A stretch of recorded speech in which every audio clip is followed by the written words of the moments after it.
Hearing will come to order, and I recognize Senator Whitehouse. Thank you, Mr. Barr.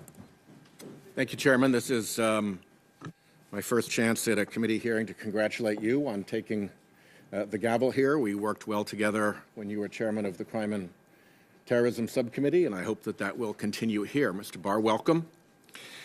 Did you make it a condition of taking this job that Rod Rosenstein had to go? Just to be clear, so we're not bandying words here, did you request or signal or otherwise communicate in any way that you wanted Rod Rosenstein to go? No, the president said that the decision on the deputy was mine. Anything I wanted to do on the deputy was so fine. We will find no William Barr fingerprints on Rosenstein's departure. No, Rod and I have been talking, about his plans.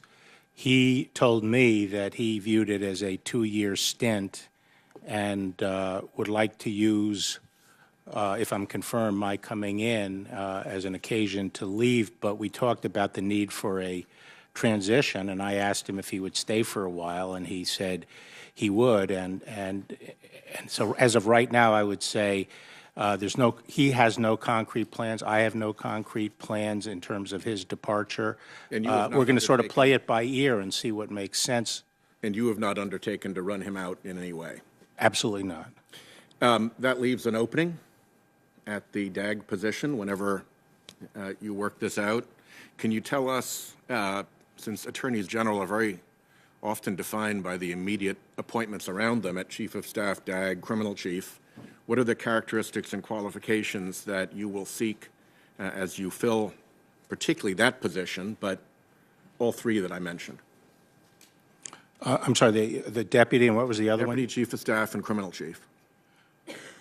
There is already a criminal chief. I know. Yeah.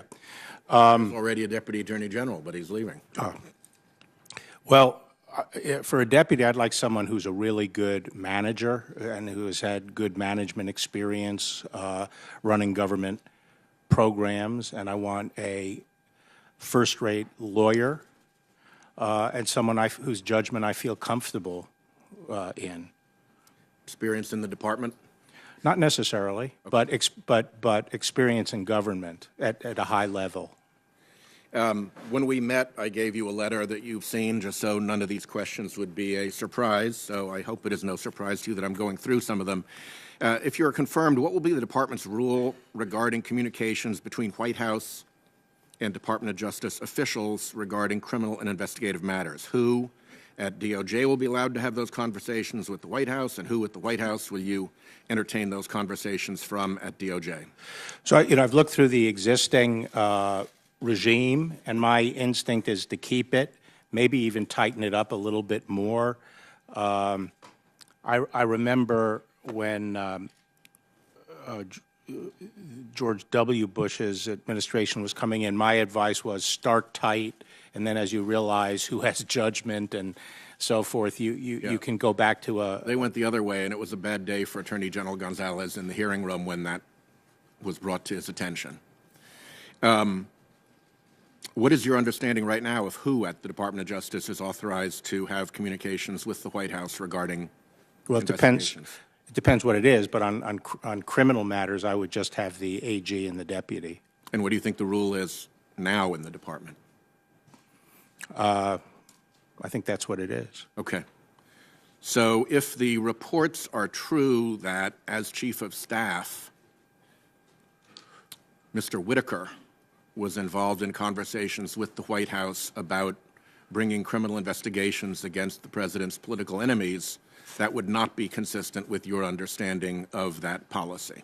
Well, it would depend upon, what his understanding is with the Attorney General. Well, the Attorney General was recused, so hard to step into the shoes of a recused Attorney General on that matter, right? Well, I don't know what the communication's related to. I'm not really sure what you're talking about. Okay. Well, I hope you'll become sure when you get there, because there's a fair amount of, I think, questionable behavior that has gone on that does not reflect well on the department that I hope will get your attention. I also asked you about the special counsel investigation and to give us a clear exposition of how that memo came to be, who you talked to, when, who was involved in it. There were a number of questions in that letter that at this point you have not answered. You have, I gather, told the chairman the names of some dozen or so people whom you contacted, as I understand it, once the memo was written, but it's not clear.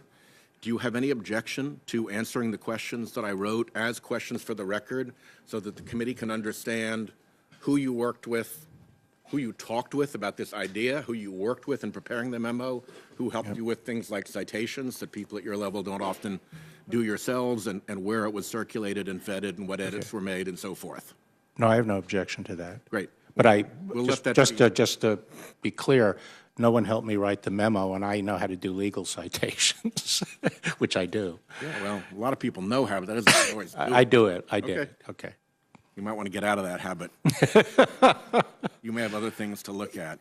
I'd like to have some fun in life. If you think citations are fun, you're not going to have the problem some other nominees have had. My letter to you also asked about the Bork order that set out a series of protections for the then independent counsel operation. Do you have any objection to any of those rules or principles applying, and should we see those rules and principles, which I gave to you then, as being more or less adopted into the statement that you made earlier about your protection of the Mueller investigation from political interference? You know, I looked at them. I think the current regime is what I'm happy with. In other words, I wouldn't change the current rule. Those rules were put in place at the end of the Clinton administration, and sort of, I think, reflects the back-on-back experience of the Reagan-Bush years and then the Clinton years, and then sort of Justice Department's thinking under the Clinton administration as to how to balance all the equities, and I think it's working well. So, well, if there's anything that you would disagree with in the so-called Bork rules, I'd ask you to explain that in a follow-up. In a follow-up. Okay. Okay. Also, in my letter to you, I expressed my concern that Mr. Whitaker was paid $1.2 million through what I consider to be a front group that has very little reality to it, and that the funding that came to that front group to pay him the $1 million came through another entity that is essentially an identity laundering operation that has no independent business operation. And the result of all of this is that somebody out there arranged to get over $1 million to Mr. Whitaker, and we have no idea who that somebody is. And as I mentioned to you in our conversation, I don't see how the department can do a proper recusal and conflict analysis for somebody when the player who delivered the $1 million is still hidden behind the curtain. Is that something that you will help us fix? Well, first, you know, I don't think there was anything wrong done. Well, we don't know that yet because we don't know what the facts are. Yeah, well, I'm just saying just the facts that you've said, you know, doesn't necessarily mean there was anything wrong done. What you're saying is that if the ultimate financial backers are behind some entity and the current ethics laws require only the reporting of the entity, you're not really sure where the money is coming from. And that, you know, I think that raises a very interesting point that I think I would like to review with the ethics people and experts and even OGE to talk about that, because the more I thought about it, the more I thought that the trick is going to be deciding what kind of entities and how far back you go, because that can be said of a lot of different kinds of entities. Yeah. And sometimes you have first. That if the department's money laundering folks looked at this operation, they would see it as almost amateurish and simple and something quite easy to penetrate, and it would be quite easy simply to ask Mr. Whitaker what he knew, to ask whoever is still at fact, if it even has any existence with Whitaker's departure, what they knew, and to ask Donors Trust to cough up the identity of the donor, and then you can do your homework. And if they refuse to do that, nothing guarantees anybody a job at the highest levels of government who's not willing to provide those disclosures. Well, as I said, one of my first considerations always is where do you draw the line, and also what are the implications for other kinds of entities? Because there are membership groups and First Amendment interests, and you don't want to disclose memberships and who's. And my point was, I think if your money laundering folks took a look at that, they'd be able to help show that this is something that looks a little bit different than that. My time has expired, and see you on the second round. Thank you. Senator Sass. Filling in for Senator Cruz next. Thank you, Chairman. Okay with me. Thank you.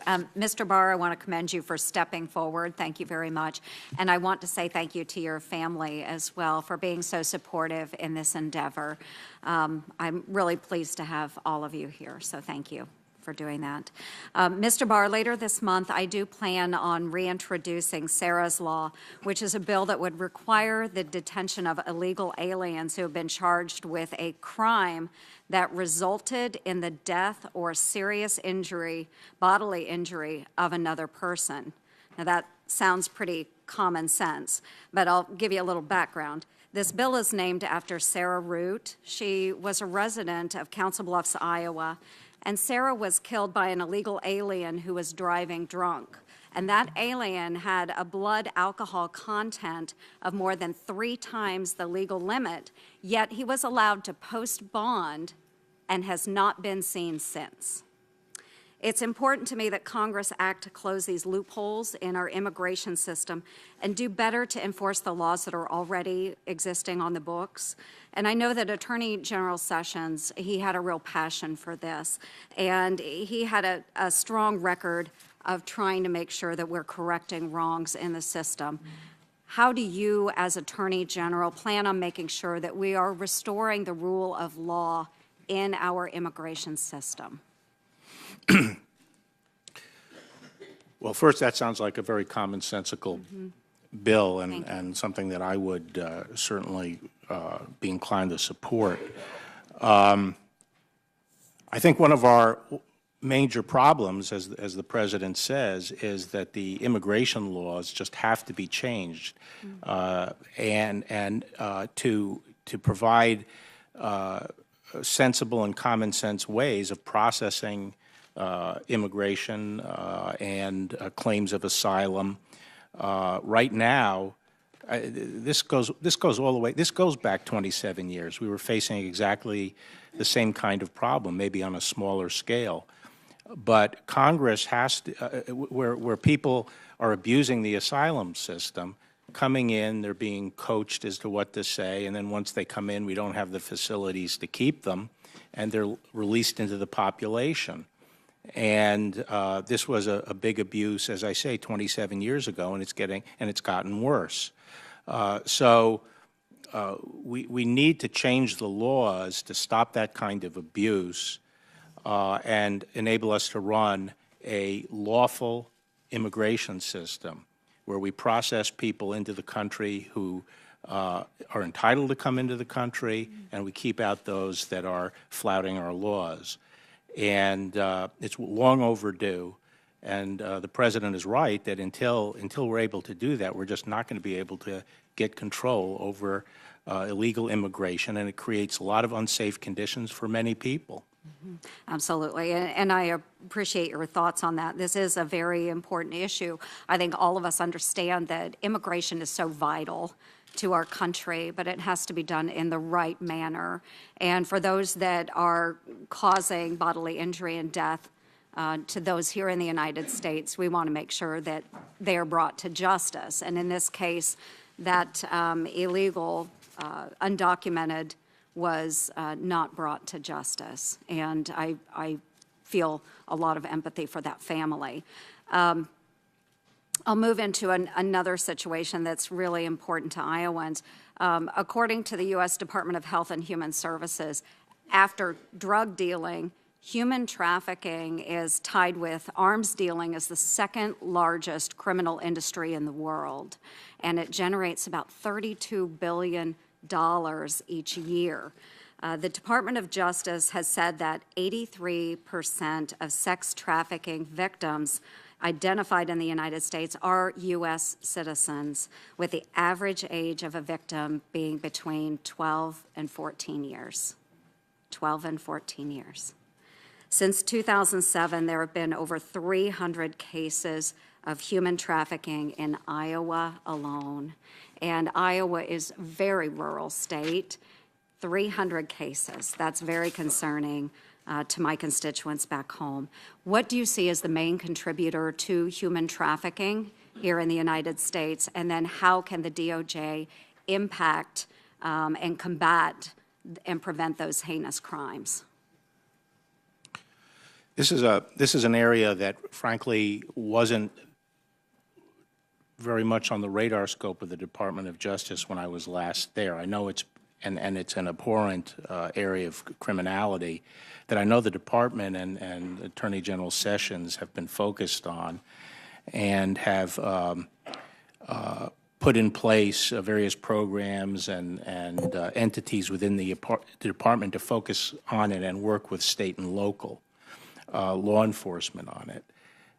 I'm not sure what the major contributor to it is. It's an area that I'm going to have to study when I get into the department and see what are the factors contributing to it. Okay, I appreciate that. And as I mentioned in my question as well, drugs and drug trafficking, that is also a very, very big industry. And in fiscal year 2017, 65% of drug-related prison sentences in Iowa were related to methamphetamine. We talk a lot about the opioid crisis, but in Iowa, it still is meth. In 2016, Iowa reported over 1,500 founded child abuse reports relating to methamphetamine being found in the child's body. According to the DEA, most of the meth available in the United States is being produced in Mexico and smuggled across our southern border. How do you see the situation at our southern border contributing to the prevalence of controlled substance use here in the United States? Well, as been pointed out earlier, it is the major avenue by which drugs come into the country. Heroin, fentanyl, all the serious drugs are coming across that border. And again, I feel it is a critical part of border security that we need to have barriers on the border. We need a barrier system on the border to get control over the border. And I think obviously there's some places that more of the traffic comes over than others, but unless you have a system across the border, you're not going to be able to deal with it because you'll just displace it. If you build a barrier in one place, you'll just displace it to another. So we need a barrier system across the border. Part of that is illegal immigration, but a big part of it also is preventing the influx of drugs. Mm-hmm. Absolutely. And you stated earlier that really the head of the snake lies outside of the United States. Is there a way that DOJ can be working with additional ideas, methodology with other departments that you might think would help? Yes, this is an area, again, because I'm out of the government, I don't know how it's functioning, how the drug war is being coordinated, but I think justice can play a big role in pushing for partners like the State Department, Defense Department, the intelligence agencies, and so forth to help deal with this. It's not, to me, not just a law enforcement problem, it's a national security problem. Mm-hmm. And you mentioned as well the situation on the border where we do need barriers in place to control the influx of whether it's drugs, human trafficking, gun trafficking, so forth. Do you believe that sanctuary cities play a role in harboring some of those activities? Yes, I do. I think there are a number of sort of, of factors that have a hydraulic effect in that they pull people into the United States or induce them to make take the hazards of coming into the United States and coming up hundreds of miles through Mexico and so forth. And things like sanctuary cities where they feel that they'll be able to come up and hide and be protected is one of those factors that I think is irresponsible because it attracts the illegal aliens coming in. And obviously I think that the main problem with sanctuary cities is that they're not giving us information about criminals that they have in their custody. This is not chasing after, families or anything like that. This is going after criminals who the state, local law enforcement have in custody, and not allowing us to take custody of them and get them out of the country. That's the problem with sanctuary cities. Correct, which could be the situation with Edwin Mejia, who killed Sarah Root. So we would love to see that young man brought to justice. Thank you very much for your time. Thank you. Well, just follow up on that with Senator Klobuchar. Don't count this against her time. So you're saying that you want access to people who've committed crimes or accused of committing crimes outside of a status violation. Is that what? That's right, Senator. Okay. Senator Klobuchar. Thank you. Thank you, Mr. Barr. I take it as a positive that your grandson has gotten out a pen and a pad of paper to take notes during my questions. I am also impressed by your daughters and that they all chose to go into public service. But as you know, employees at the Justice Department now are either furloughed or they are working without pay. And I have talked to a number of them at home, and it's an outrage. Very briefly, what do you have to say to them? I would like to see a deal reached whereby Congress recognizes that it's imperative to have border security, and that part of that border security, as a common sense matter, needs barriers. And you're aware that in the comprehensive Senate immigration bill that we passed, there was literally billions of dollars for border security back in 2013?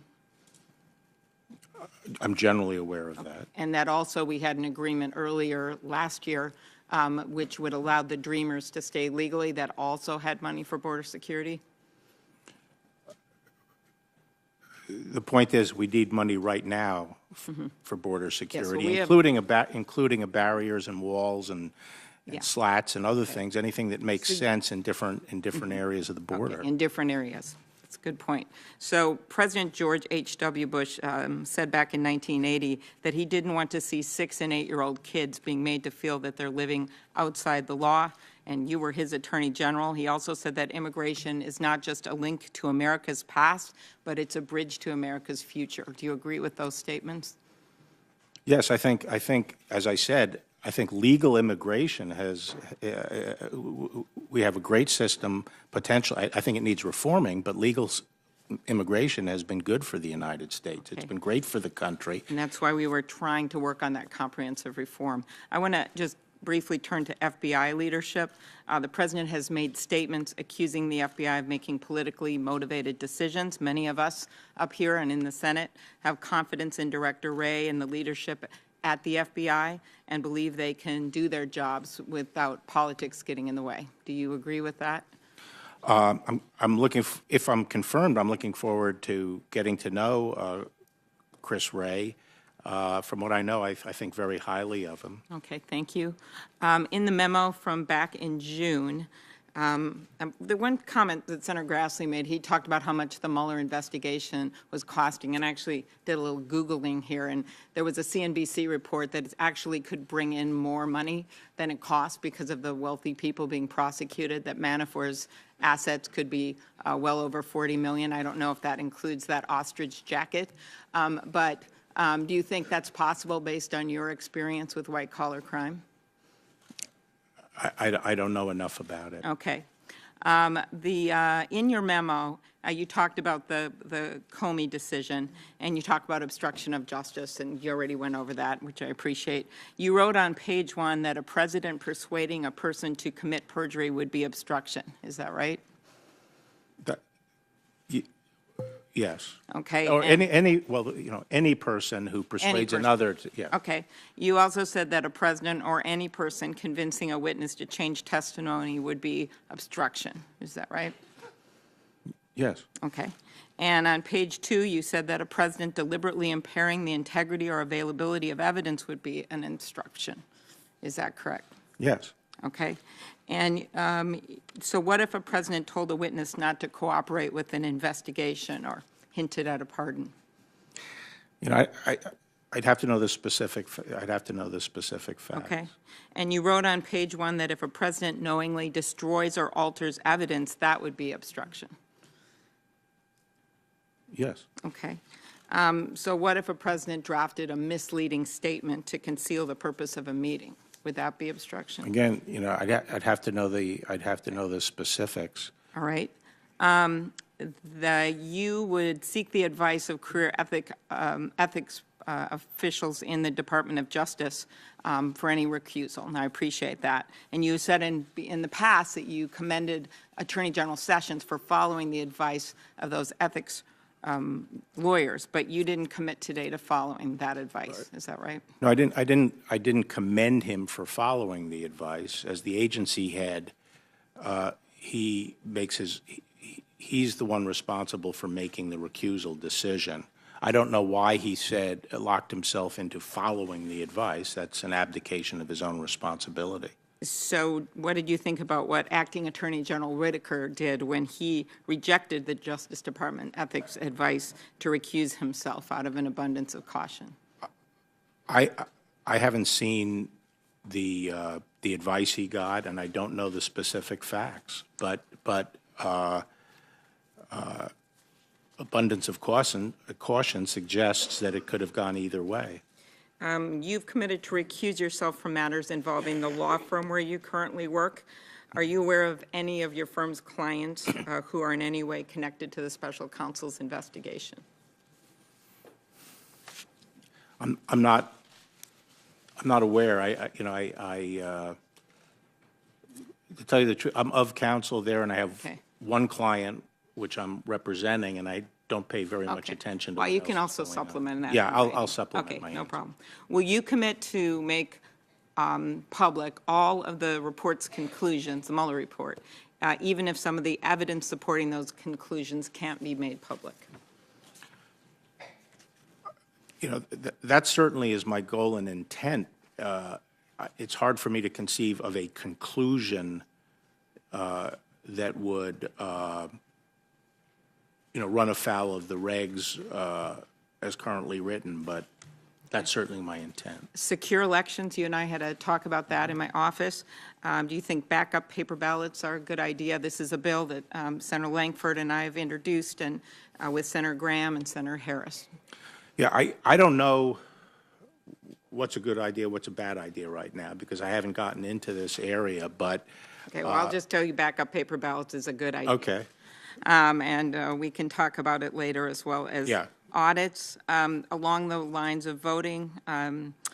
State election officials in North Carolina, as you know, contacted the Justice Department about the integrity of their elections.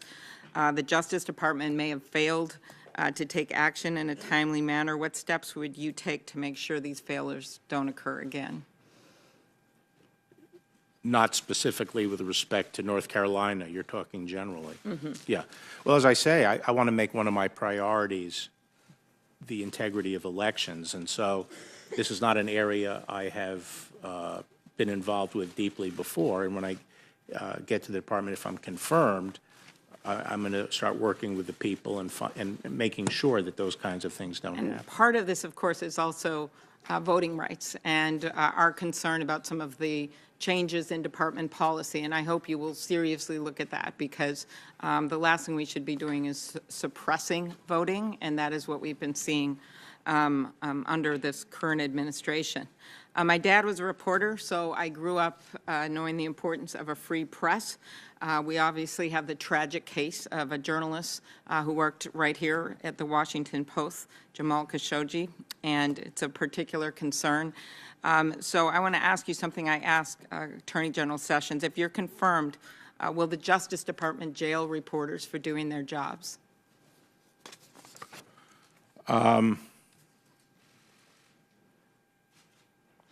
I think that, I know there are guidelines in place, and I can conceive of situations where, as a last resort,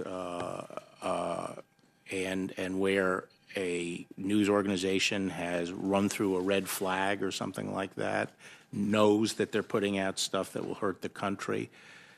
There might be there could be a situation where someone would be held in contempt, but Well, Attorney General Sessions had said he was going to look at potentially changing those rules at one point, so I'd like you to maybe respond in writing to this, because that was very concerning. And when you and I were in my office, we talked about your work with Time Warner with this major merger on appeal from the Justice Department, and I just wanted you to commit today to what you committed to me in the office, that you would recuse yourself from any matters regarding that appeal. absolutely. Okay? And as you know, you were on the board of Time Warner at the time, and you signed a sworn affidavit questioning whether the Justice Department's decision to block the merger was politically motivated, given, and this is from the affidavit, the President's prior public animus towards the merger. Are you talking here about his view on CNN? What did you mean by prior public animus? I'm sorry, could you repeat that? Sure. Yeah. You were on the board of Time Warner, and you signed a sworn affidavit questioning whether the Justice Department's decision to block the merger was politically motivated, given the President's prior public animus toward the merger. And so what did you mean by that? I mean, the affidavit speaks for itself in that at that meeting, I was concerned that the Antitrust Division was not engaging with some of our arguments, and I got concerned that they weren't taking the merits as seriously as I would hope they would. But I have no, I'm not sure why they acted the way they did. Okay, very good. And I'll ask you more on antitrust policy-wise in the second round, and I appreciated the discussion we had on that. It's very important. Okay. Thank you very much. Yeah. Thank you. Senator Hawley did a good thing by allowing Senator Ernst to go, because she had no good deed goes unpunished around here, but you do have a credit with the chairman, so I appreciate that. Senator Cruz, you're next. Thank you, Mr. Chairman, and thank you, Senator Hawley, as well, and welcome to the committee. Welcome to all the new members of the committee, and congratulations, Mr. Chairman. We are looking forward to the Lindsey Graham chairmanship of Judiciary, and I'm sure They'll make a movie about it, I'm sure. I am certain whatever else happens, it will not be boring. Welcome, Mr. Barr. Congratulations on your nomination yet again. And let me say thank you. You and I have visited before about this, but the past 2 years have been a difficult time at the Department of Justice. And you and I and many on this committee hold the Justice Department in very high esteem. Indeed, I would even say revere the department and its century-long tradition of enforcing the law without regard to party and without regard to partisanship. And I commend you for your willingness to go back and serve once again. I think that is a good step for the department and a good step for strengthening the department. You know, I would note 27 years ago, when you did this previously, when you were last nominated to be Attorney General, when I think you may have been about Liam's age at the time, it was a different time. Then Chairman of the Judiciary Committee, Joe Biden, said at the time that he found you to be, quote, honest and that you, quote, understand and are committed to the dual responsibility of the Office of the Attorney General. Chairman Biden also said that, quote, this commitment to the public interest above all else is a critical attribute in an Attorney General, and I will vote to confirm Mr. Barr. Senator Ted Kennedy likewise noted your dedication to public service. Senator Fritz Hollings said, quote, Mr. Barr has a distinguished academic background and impressive experience in private sector as well as in public service. Most important, Bill Barr is a known quantity. He has done a truly outstanding job as Deputy Attorney General for the last year and a half, during which time he has worked with many of us in this body, earning our respect for his professionalism and competence. And Senator Cole said that, quote, your willingness to discuss the issues is a refreshing change in the confirmation process, and it would be wise of future nominees to follow Mr. Barr's example. At that hearing, you were confirmed by this committee unanimously, as you had been twice previously for senior appointments to the Department of Justice. Now, we all recognize that was a different time.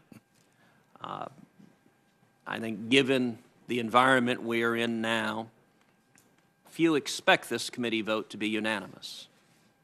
But I would hope those voices from the past, from Democrats who were respected by members of this committee, will be heard today as well.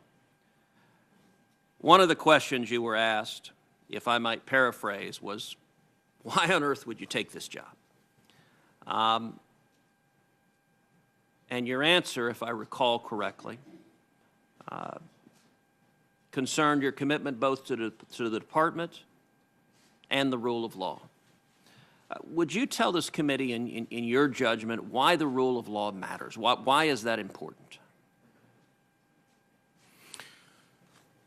Well,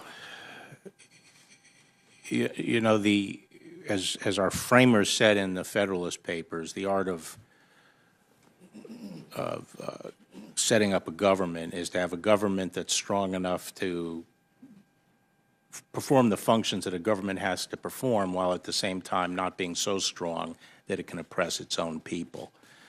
And the rule of law ensures that precisely that the government does not oppress its own people.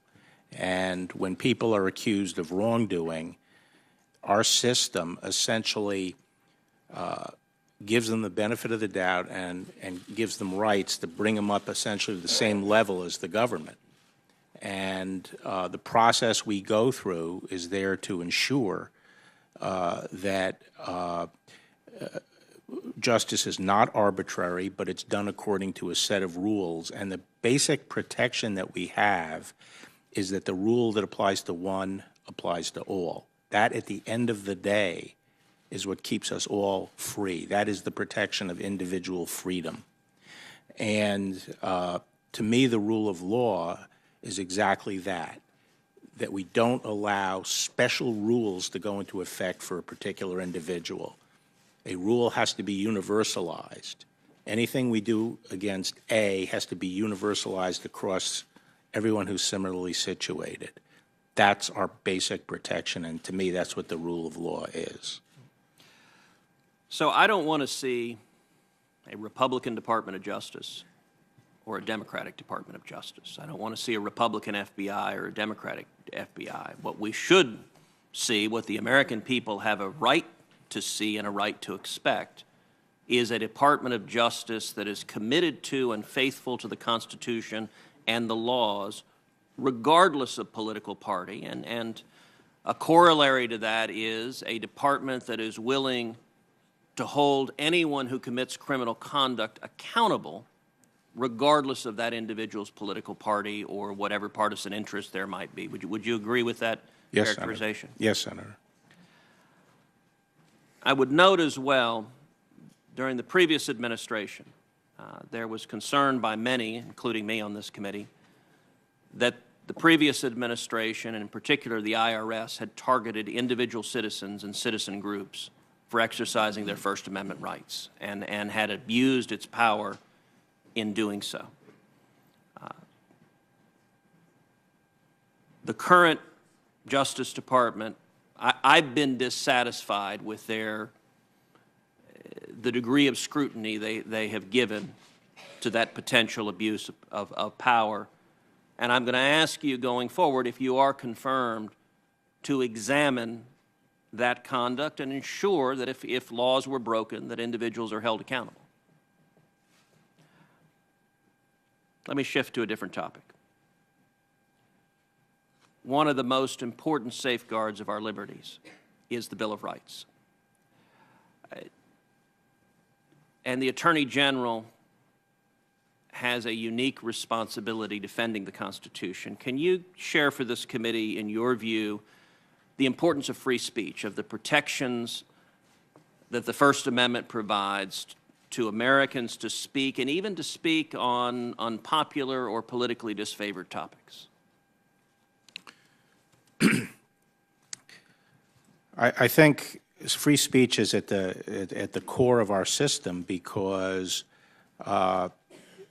we believe in the democratic process and power shifting through the processes of voting by an informed electorate.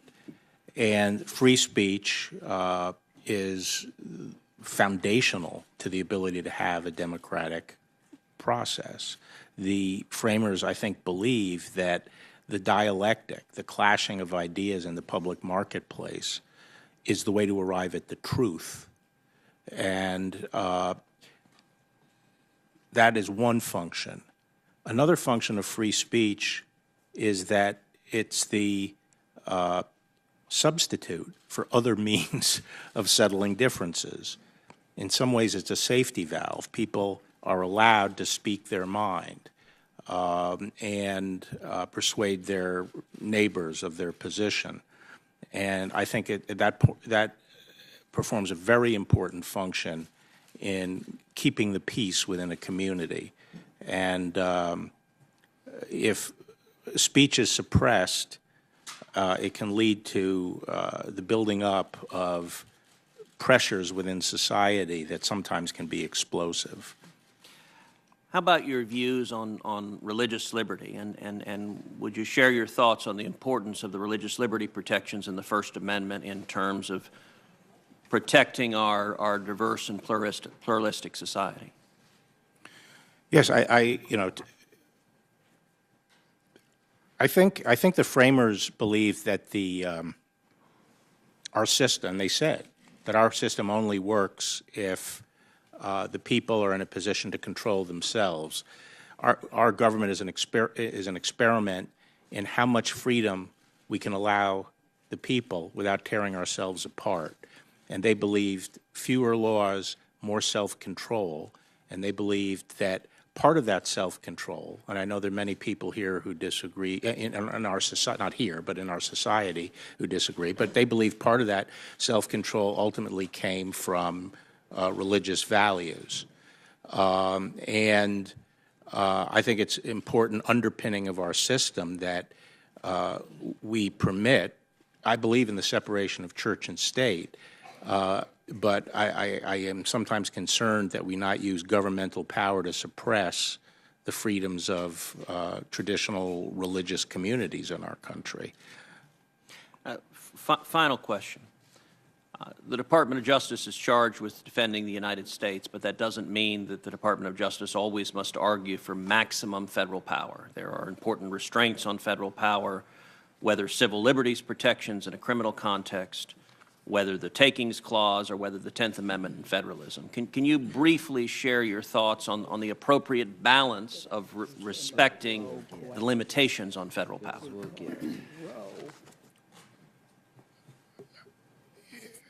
Well, as you say, the Constitution has many different forms of restraint on federal power.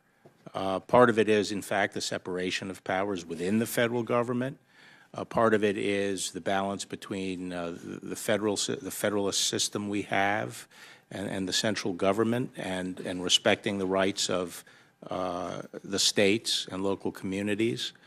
And part of it is the Bill of Rights that on certain topics constrains the role of the federal government. And those are all important checks on federal power. And, I am concerned about our country becoming just a unitary state that we try to govern centrally, 350 million people.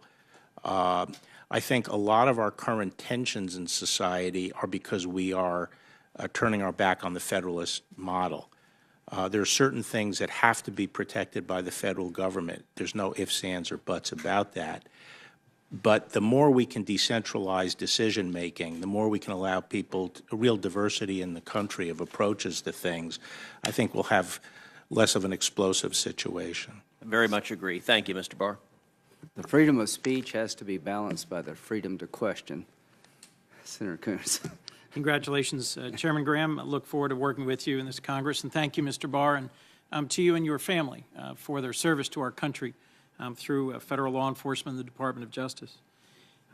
You just faced some questioning from Senator Cruz about your own confirmation hearing back in 1991, and I'd like to take us back to a previous confirmation hearing, which was at a more similar time to today than 1991, 1973.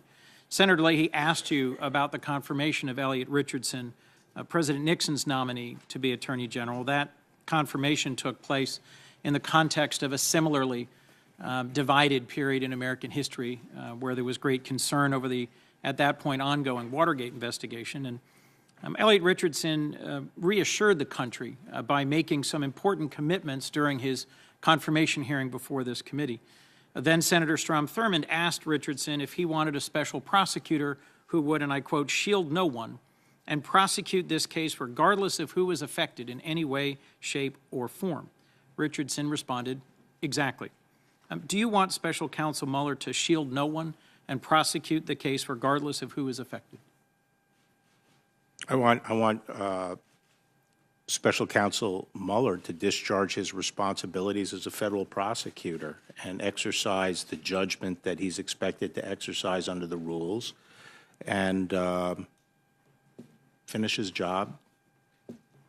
Senator Kennedy followed up by asking Richardson if the special prosecutor would have the complete authority and responsibility for determining whom he prosecuted and at what location. Richardson said simply, yes. Would you give a similar answer?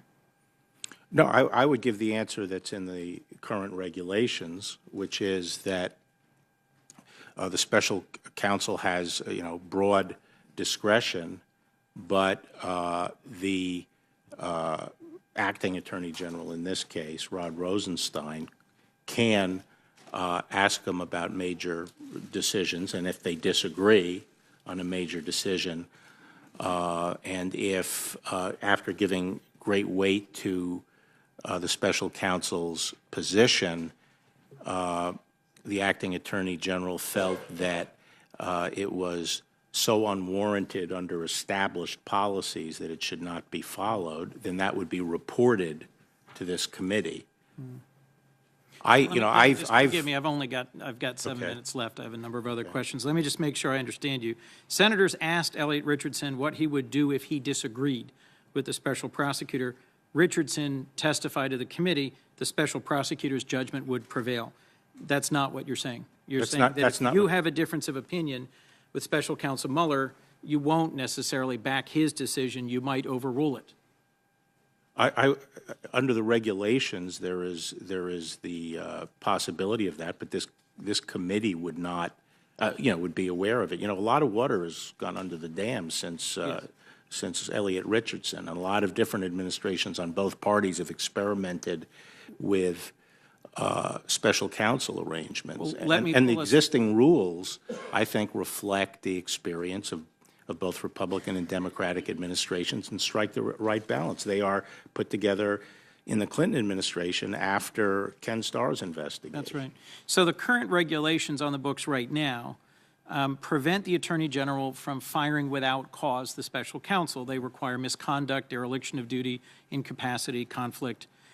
Will you follow that standard? Of course. What if the president asked you to rescind or change those special counsel regulations? I think those special counsel regulations should stay in place for the duration of this investigation, and we can do a postmortem then, but I have no reason to think they're not working. So most famously, when directed by President Nixon to fire the special counsel, the prosecutor investigating Watergate. Richardson refused and resigned instead, as we all well know. If the president directed you to change those regulations and then fire Mueller, or simply directly fired Mueller, would you follow Richardson's example and resign instead? Assuming there was no good cause? Assuming no good cause. I would not carry out that instruction. Let me bring us forward to your 1991 hearing in front of this committee. You explained at the time how you would handle the BCCI case, and ironically, Robert Mueller, the same individual, was at that point the head of the criminal division. And you testified that you had directed Mueller to spare no resources, use whatever resources are necessary, and pursue the investigation as aggressively as possible and follow the evidence anywhere and everywhere it leads. Would you give similar direction to Robert Mueller today? I don't think he needs that direction. I think that's what he's doing. You also said at that hearing that Robert Mueller in that investigation had full cooperation, full support, and carte blanche. Could he expect a similar level of support from you as Attorney General?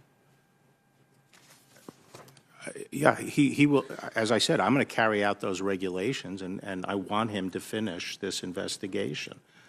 I think we all do. And I am encouraged by things you've said about this and just want to make sure we've had as clear a conversation as we can. Attorney General Richardson also testified the relationship between the President and the Justice Department should be arm's length. You've said similar things about the importance of shielding the department from political influence. Can you make a similar commitment to us to maintain an arm's length relationship between the Justice Department and the President regarding the special counsel investigation and other investigations? Yeah, well, remember I said that there are like 3 different functions generally that the Attorney General performs.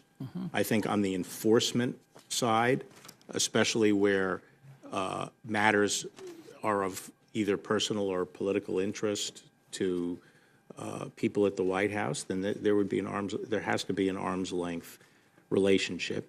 The White House counsel can play a constructive role in that as well.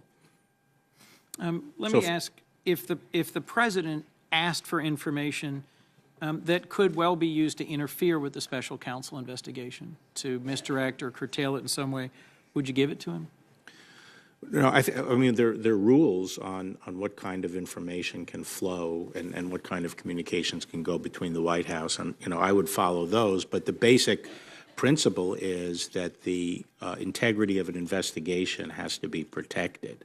There are times where you can share information that wouldn't threaten the integrity of an investigation, like, for example, when I was Attorney General and we were investigating something that related to someone who had a relationship with President Bush, I could just orient them that, there's going to be a story tomorrow that, says this, but in that particular case, there was no chance that it would affect the investigation. So sometimes judgment calls are necessary. If you learn that the White House, not directly through you, but through other means, was attempting to interfere with the investigation, would you report that information to the special counsel and to Congress? Well, there's some conclusions in there about interfering, and if I thought something improper was being done, then I would deal with it as Attorney General. Last, in that confirmation hearing back in 1973, then Senator Birchby of Indiana asked Richardson, suppose the prosecutor determines it's necessary to get the president's affidavit or to have his testimony personally. Would that be the kind of determination he, the special prosecutor, could make? Richardson said, yes. Will you give a similar answer today that you won't interfere with Special Counsel Mueller seeking testimony from the president?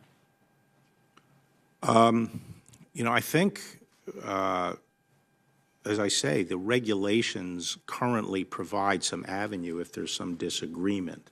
I think that in order to overrule Mueller, someone would have to the Attorney General or the acting Attorney General would have to determine, after giving Mueller's position great weight, that it was so unwarranted under established policies that it should not be done. So that's the standard I would apply. But I'm not going to surrender the regulations give some responsibility to the Attorney General to have this sort of general not day-to-day supervision, but sort of be there in case something really transcends the established policies. I'm not surrendering that responsibility. I'm not pledging it away. What gives me pause and sort of led me to this line of questioning, Mr. Barr, was that June 2018 memo you sent to the Deputy Attorney General, in which at one point you state Mueller should not be permitted to demand the President submit to interrogation about alleged obstruction. If the special counsel wants to subpoena the President's testimony to ask questions about obstruction, and you're supervising the investigation, would you rely on that theory to block the subpoena? Well, the question for me would be, what's the predicate? And I don't know what the facts are. I don't know what the facts are. And if there was a factual basis for doing it, and I couldn't say that it violated established policies, then I wouldn't interfere. But I don't know what the facts are. Well, if I might, just in closing, Mr. Chairman, we're in this unique situation where you've known Robert Mueller 30 years. You've said you respect and admire his professionalism, his conduct. He's been entrusted by you with a significant, complex investigations in the past. There's no reason to imagine, since he is the person who would know the facts, that he wouldn't be acting in an inappropriate way. So it is my hope, even my expectation, that you would trust Robert Mueller to make that decision about whether to compel the President to testify in an appropriate way and that he would not face any interference. Thank you for your testimony today. I look forward to a next round. Senator Sass. Thank you, Mr. Chairman, and congratulations on your new calling here. Liam, I have career advice. I won't do it on camera. We want to know if you're taking notes for your cousins about career advice, though. We'll ask you later. General, congratulations on your nomination. And thanks for your past service. I had planned to ask you for some pledges related to the Mueller investigation in private to me, in public today. I think you've already done that.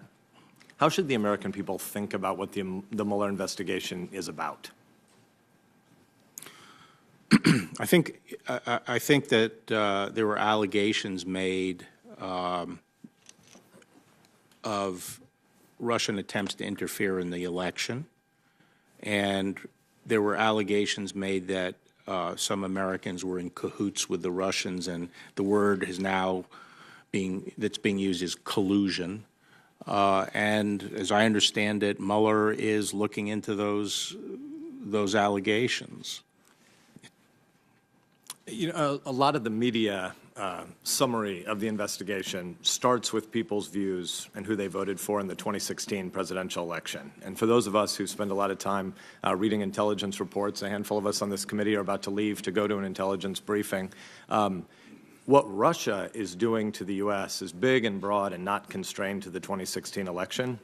And increasingly, it feels like the American people reduce Russia to just how you thought about the 2016 presidential election. So since you'll have serious supervisory responsibilities over parts of the intelligence community, is Putin a friend or a foe, and what are his long-term objectives toward the U.S.? Well, I don't hold myself out as a foreign policy expert, but I think that he is. I think the Russians are a potent rival of our country, and his foreign policy objectives are usually directly contrary to our goals. I think he wants to weaken the American alliances in Europe, and he also wants to become a player in the Middle East, more of a player in the Middle East. A lot of his foreign policy objectives are at odds with ours. At the same time, I think the primary rival of the United States is China. I think, Russia is half the size it was when we were facing them at the peak of the Cold War. Their economy is long-term prognosis is nowhere near China's. I also feel that part of what Russia's up to is trying to hold on to Ukraine and Belarus in their orbit.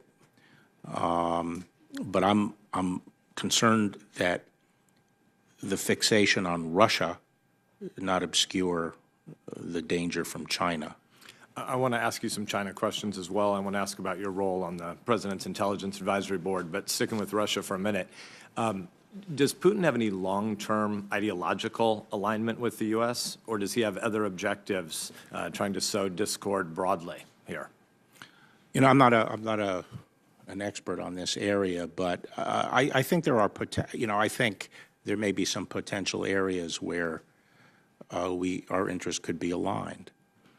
But when he interferes here, does he have long-term interests in the success of one or another political party, or does he have specific interests in sowing chaos and discord to make Americans distrust one another? And one of the reasons I ask is because I'd love to have you say in public some of what you said to me about at the end of this investigation, what happens next? Are you concerned that when the Mueller report is received, quite apart from the narrowest pieces, you know where I'm headed? Yeah. So, I mean, I think that the basic vulnerability of the United States in the age in which we live, the internet age, the globalization of information and so forth, is the vulnerability of that we're seeing, which is people can create doubt, undercut confidence in our election process, and also torque our public discourse in ways that we find hard to perceive. And this has long-term danger for the United States and the survival of a democratic society like ours. And so I hope that whatever the outcome of the Mueller investigation, that we view this as a bigger problem of foreign interference in our elections, which is why I said it was one of my priorities. And it's not just the Russians, it's other countries as well.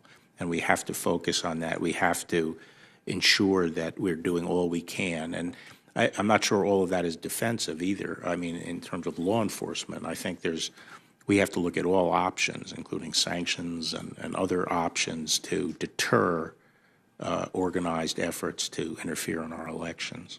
So you have no reason to doubt any aspect of the intelligence community's composite assessment about Russian efforts in the 2016 election?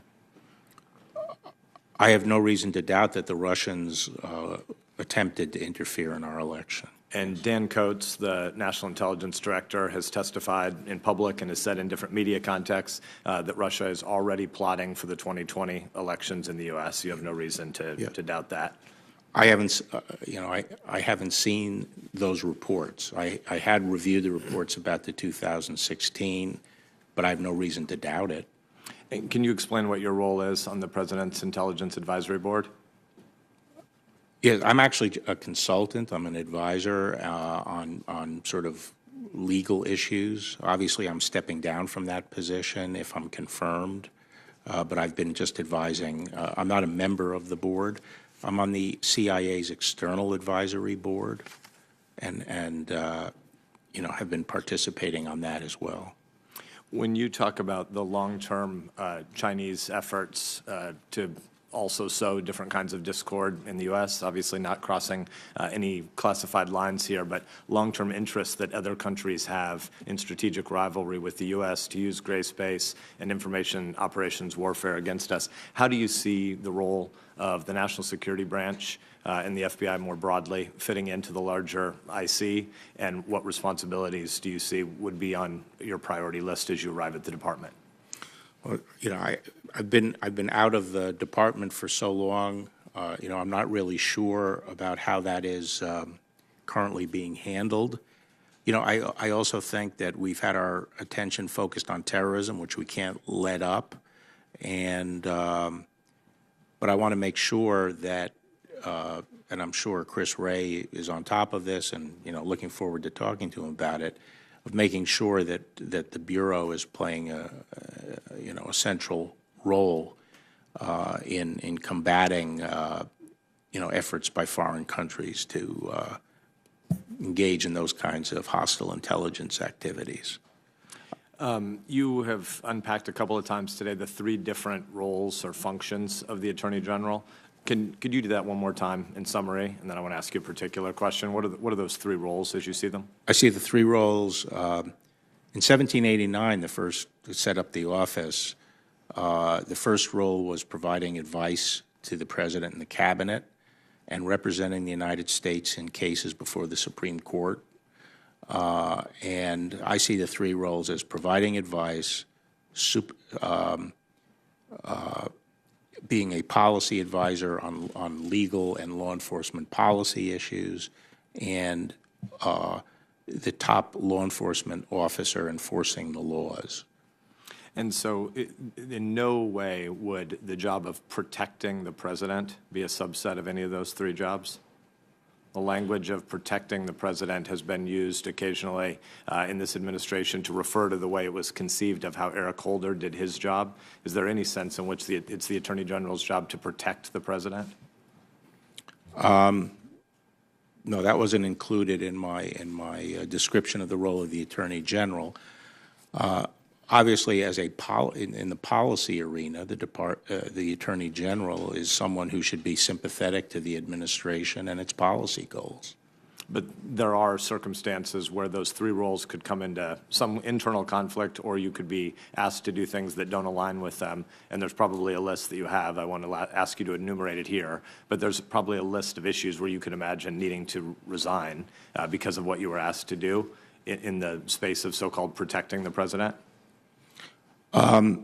If I was ever asked to do something that I thought was unlawful and directed to do that, I wouldn't do it, and I would resign rather than do it. But I think that should be true of every officer who serves anywhere in government, whatever branch. I am at time, but I had a series of questions related to some of what Senator Ernst did about Sarah's Law. She and I have jointly been active in that space. The tragic case of the young woman that she was talking about from Council Bluffs was actually, it occurred in Omaha, and Edwin Mejia, her killer, is still at large, and both the last administration and this administration have not prioritized that enough in our understanding, and I imagine that Senator Ernst and I will follow up with a letter to you on that as well. Thank you. Senator Blumenthal. Thanks, Mr. Chairman. I congratulate you, and I look forward to working with you, and congratulate also the new members of our committee that have joined us, and thank you very much, Mr. Barr, for being here today, for your past record of public service, and I hope I am perhaps the last to make reference to your grandson by saying that if he makes it through this hearing today, he can have any job he wants in this building. Let me say first that as a former United States Attorney, I share your allegiance and admiration for the Department of Justice, and equally so, the Federal Bureau of Investigation. And I know that you respect Mr. Wray, the current director, but I think you would agree with me that the FBI is probably one of the best, if not the most professional, accomplished, skilled, and dedicated law enforcement agencies in the world. Would you agree? Yes, Senator. And I hope that the President agrees with you and perhaps shares that view more publicly in the future. When the FBI begins a counterintelligence investigation, if it is of the President of the United States for working with a foreign adversary, that decision would be subject to multiple levels of review within the FBI, correct? I assume. I don't know what rules were in effect at the time. Well, in your experience, Yes. there would be. Yes. And you have no reason to think that those rules have changed. I don't know what the practice was. There was, And almost certainly in that kind of extraordinary investigation, you would agree with me, it would be extraordinary for the FBI to be investigating the President for working with a determined foreign adversary. There probably would be information shared with the Deputy Attorney General or the Attorney General. Agreed? I would hope so. The reason I'm hesitating is because, some of these texts that we've all read are so weird and beyond my experience with the FBI. I don't know what was going on. Well, these reports are stomach-churning in terms of the absolutely stunning and unprecedented kind of investigation that they reflect. You'd agree? You mean the texts are stomach-turning? The reports of the investigation of the president. I'm not sure what you're talking about when you say the reports of the investigation. The reports that the FBI opened an investigation of the president for working with a foreign adversary, Russia. And what's stomach-churning about that? What is stomach-churning? The allegation against the president, or the fact that kind of allegation would be made and be under investigation?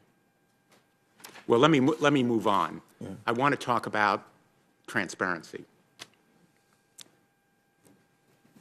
Will you commit to this committee that you will not allow the president or his attorneys to edit or change the special counsel report before it is submitted to Congress or the public? I already said that I would not permit editing of my report, whatever report I or whoever is the Attorney General makes. And will you commit that you will come to Congress and explain any deletions or changes that are made to that report before it is issued? Okay, so, there are different reports at work here. Which report are you? There are two different reports. The special counsel report. Okay, well, under the current regulations, the special counsel report is confidential. And but the report that goes public would be a report by the Attorney General. Will you commit that you will explain to us any changes or deletions that you make to the special counsel report that's submitted to you in whatever you present to us? I will commit to providing as much information as I can consistent with the regulations. Are you saying, for example, that if information is deleted, that would be like for classification purposes, I would identify that and things like that? Well, that you will commit to explaining to us what the reasons are for your deleting any information that the special counsel includes that you are preventing us or the public from seeing. That would be my intent. I have to say that the rules, I don't know what kind of report is being prepared. I have no idea. And I have no idea what Acting Attorney General Rosenstein has discussed with Special Counsel Mueller. If I'm confirmed, I'm going to go in and see what's being contemplated and what they've agreed to and what their interpretation, what game plan they have in mind. Will you permit But my purpose is to get as much accurate information out as I can consistent with the regulations. Well, the regulations and rules give you extraordinarily broad discretion. And I'm hoping, and I'm asking you to commit, that you will explain to us information that you have taken out of that special counsel report. And I also want to ask you about restrictions on the special counsel. Will you commit that you will allow the special counsel to exercise his judgment on subpoenas that are issued and indictments that he may decide should be brought? As I said, I will carry out my responsibilities under the regulations. Under the regulations, whoever is Attorney General can only overrule the special counsel if the special counsel does something that is so unwarranted under established practice. I am not going to surrender the responsibilities I have. You would not like it if I made some pledge to the president that I was going to exercise my responsibilities in a particular way, and I'm not going to make a pledge to anyone on this committee that I'm going to exercise it in a particular way or surrender it. Will you allow the special counsel to exercise his judgment as to what resources are necessary? Will you meet those needs for resources? That would be my expectation. I think, I mean, if you believe the media, they're sort of starting to reduce their resources, so I wouldn't expect that would be a problem. Will you allow the special counsel to exercise his judgment as to what the scope should be? The president has talked about red lines around finances. Will you allow the special counsel to exercise his judgment about what the scope should be, even if the president says that there should be red lines? I think the scope of the investigation is determined by his charter from the acting attorney general. And if he wants to go beyond that charter, I assume he would come back and talk to whoever the attorney general is about. Will you impose any restrictions on other prosecutors who are also investigating the president? As you're well aware, in the Southern District of New York, the president has been named, in effect, as an unindicted co-conspirator.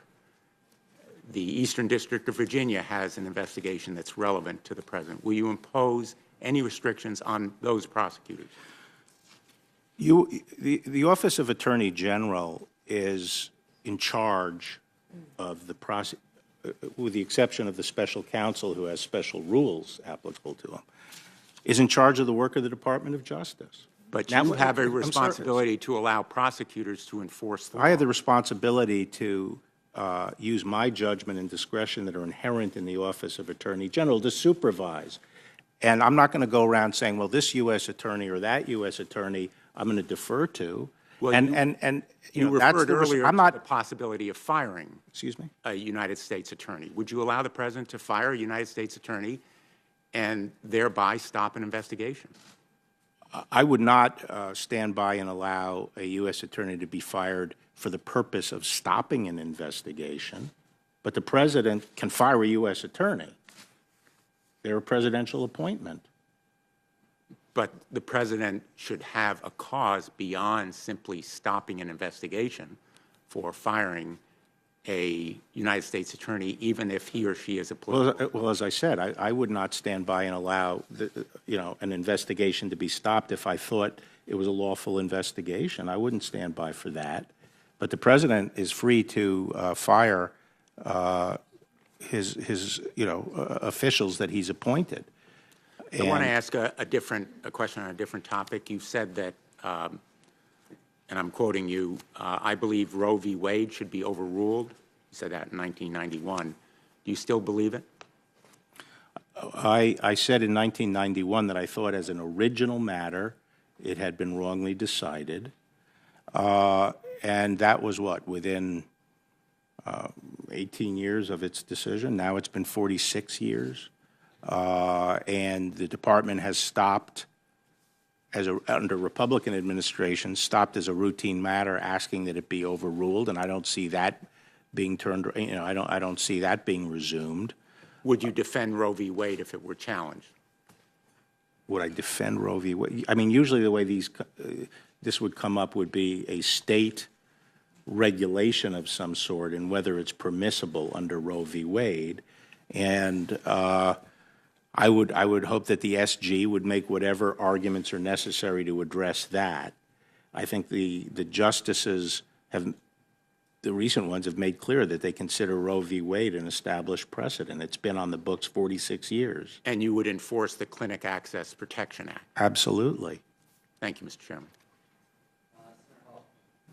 Thank you, Mr. Chairman. Mr. Barr, congratulations on your nomination. Thank you for being here. You were eminently qualified for this position when you were confirmed unanimously by this committee 27 years ago, and you are eminently qualified today. It's a pleasure to have you here. I want to start where Senator Blumenthal started as well, with the reports about the FBI counterintelligence investigation launched against the president, which I also find to be stomach-turning, though perhaps for different reasons. The New York Times report indicates that the FBI began the probe in part because they were concerned about the president's foreign policy stances, comments he made during the 2016 campaign about foreign policy, and the Republican Party's official position on the Ukraine. In your experience with the FBI, is it strange to have a counterintelligence investigation begun because members of that bureau disagree with the foreign policy stances of a candidate for president or a president of the United States? Yes. The Supreme Court has been unequivocal that the president, in our system of government, the president possesses, and I'm going to quote now, the plenary and exclusive power as the sole organ of the federal government in the field of international relations, a power which does not require as a basis for its exercise an act of Congress. That's the very famous Curtis Wright case. To your knowledge, is that still good law? Yes. And do you think that was rightly decided? Yes. Let me ask you this. Would it concern you as Attorney General if FBI agents were making decisions about when and how to launch an investigation of an elected official if it was in order to avoid being supervised or directed by their agency leadership? Would that be concerning to you? Yes. As is, I might just add, reported by the New York Times. Let me switch gears and ask you about another topic that you mentioned a little bit earlier in the field when we were talking generally about antitrust. This is something you talk about things that have changed in the 27 years since you were last here. One of the things that has changed is the extraordinary concentration of power in our economy in the hands of a few corporations, no more so than in Silicon Valley, which you referenced earlier today. And I just want to ask you a little bit about that. Big tech companies like, for instance, Google and Facebook, who have drawn much attention of late, pose significant challenges not just for competition, but also for the larger issues of privacy and the free flow of ideas.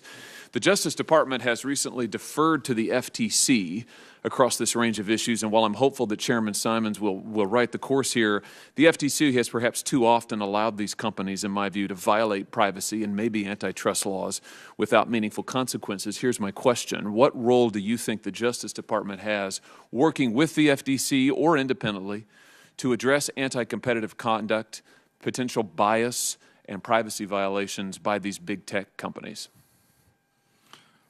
Well, obviously, competition is of central concern to the antitrust division, and you know there are, I guess, concordats that have been reached between the FTC and the antitrust division as to who has primary jurisdiction in different areas. But I would like to weigh into some of these issues. I'd like to have the antitrust support that effort to get more involved in reviewing the situation from a competition standpoint.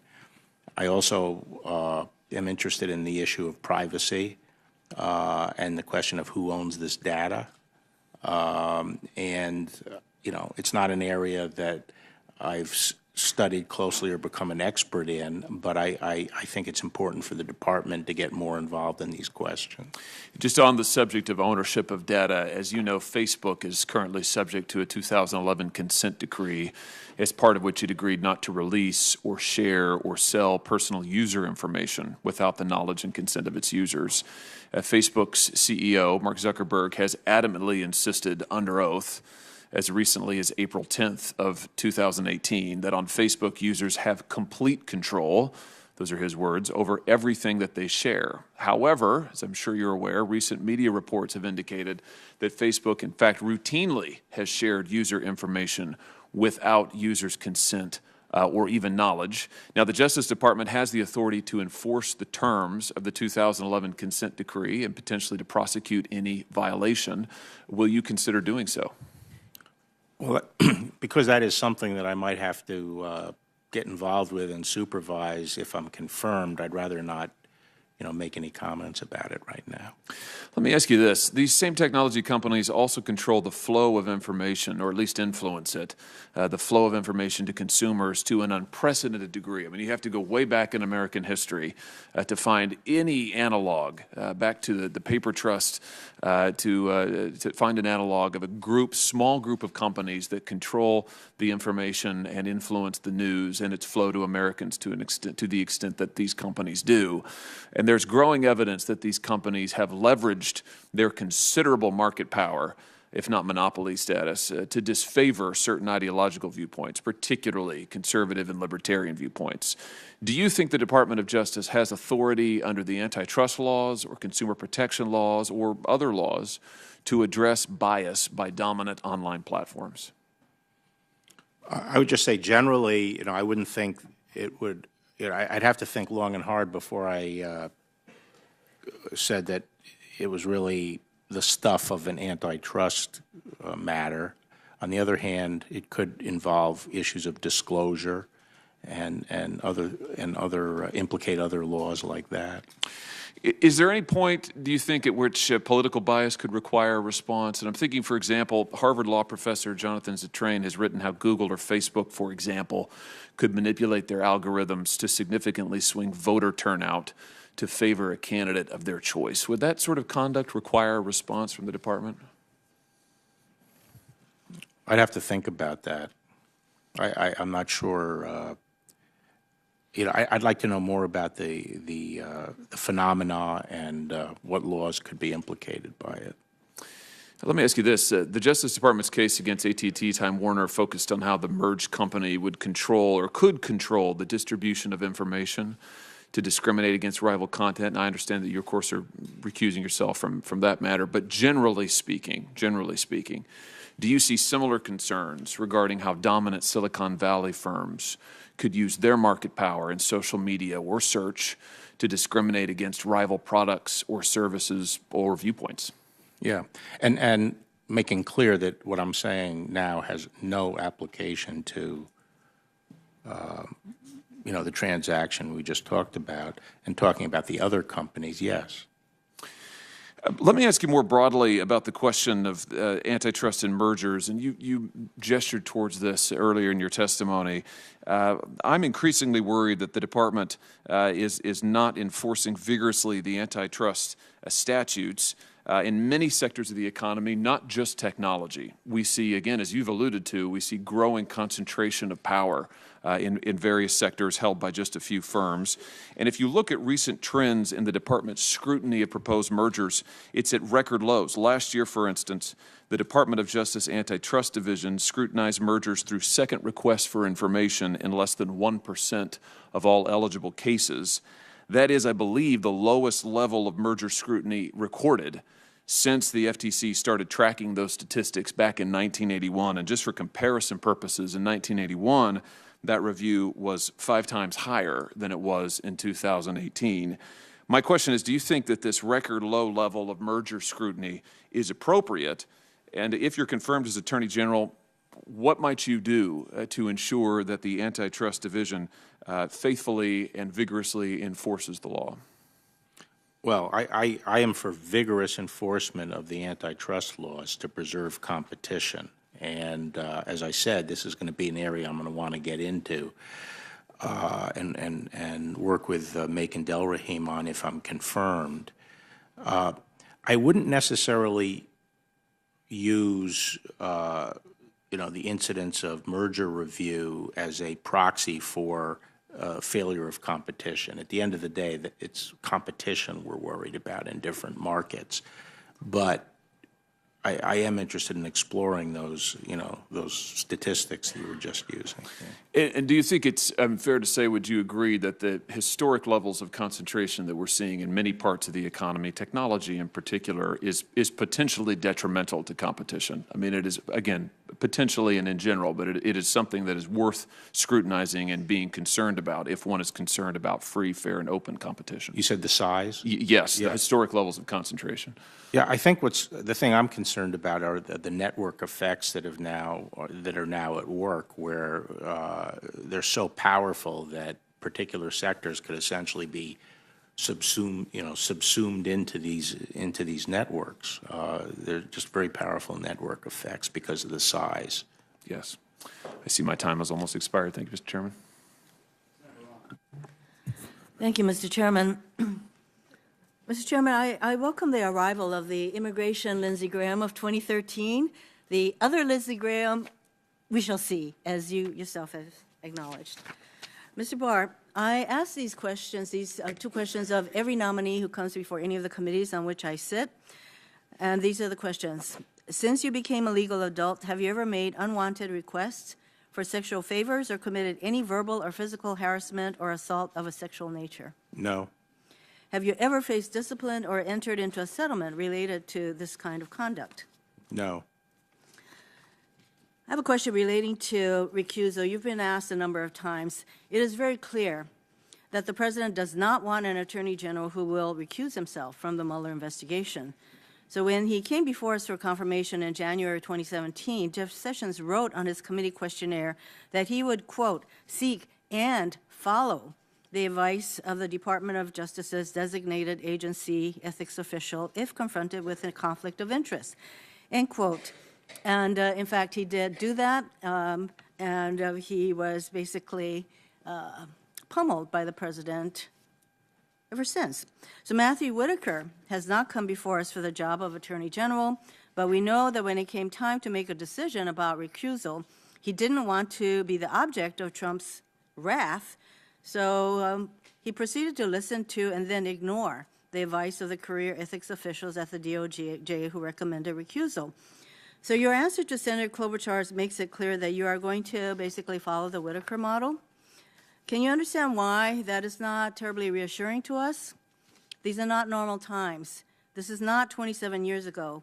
Today, the president is Donald Trump, who will do anything to protect himself. He wants you, who has written a manifesto about why the president shouldn't be prosecuted, at least for obstruction of justice, who has met with and consulted with the president's defense attorneys, who has written op-eds defending his firings of Sally Yates and James Comey to be his attorney general. So in this context, just asking us to trust you is not enough. Why won't you simply follow Jeff Sessions' lead and take and follow, the critical portion being follow, the advice of the department's ethics officials?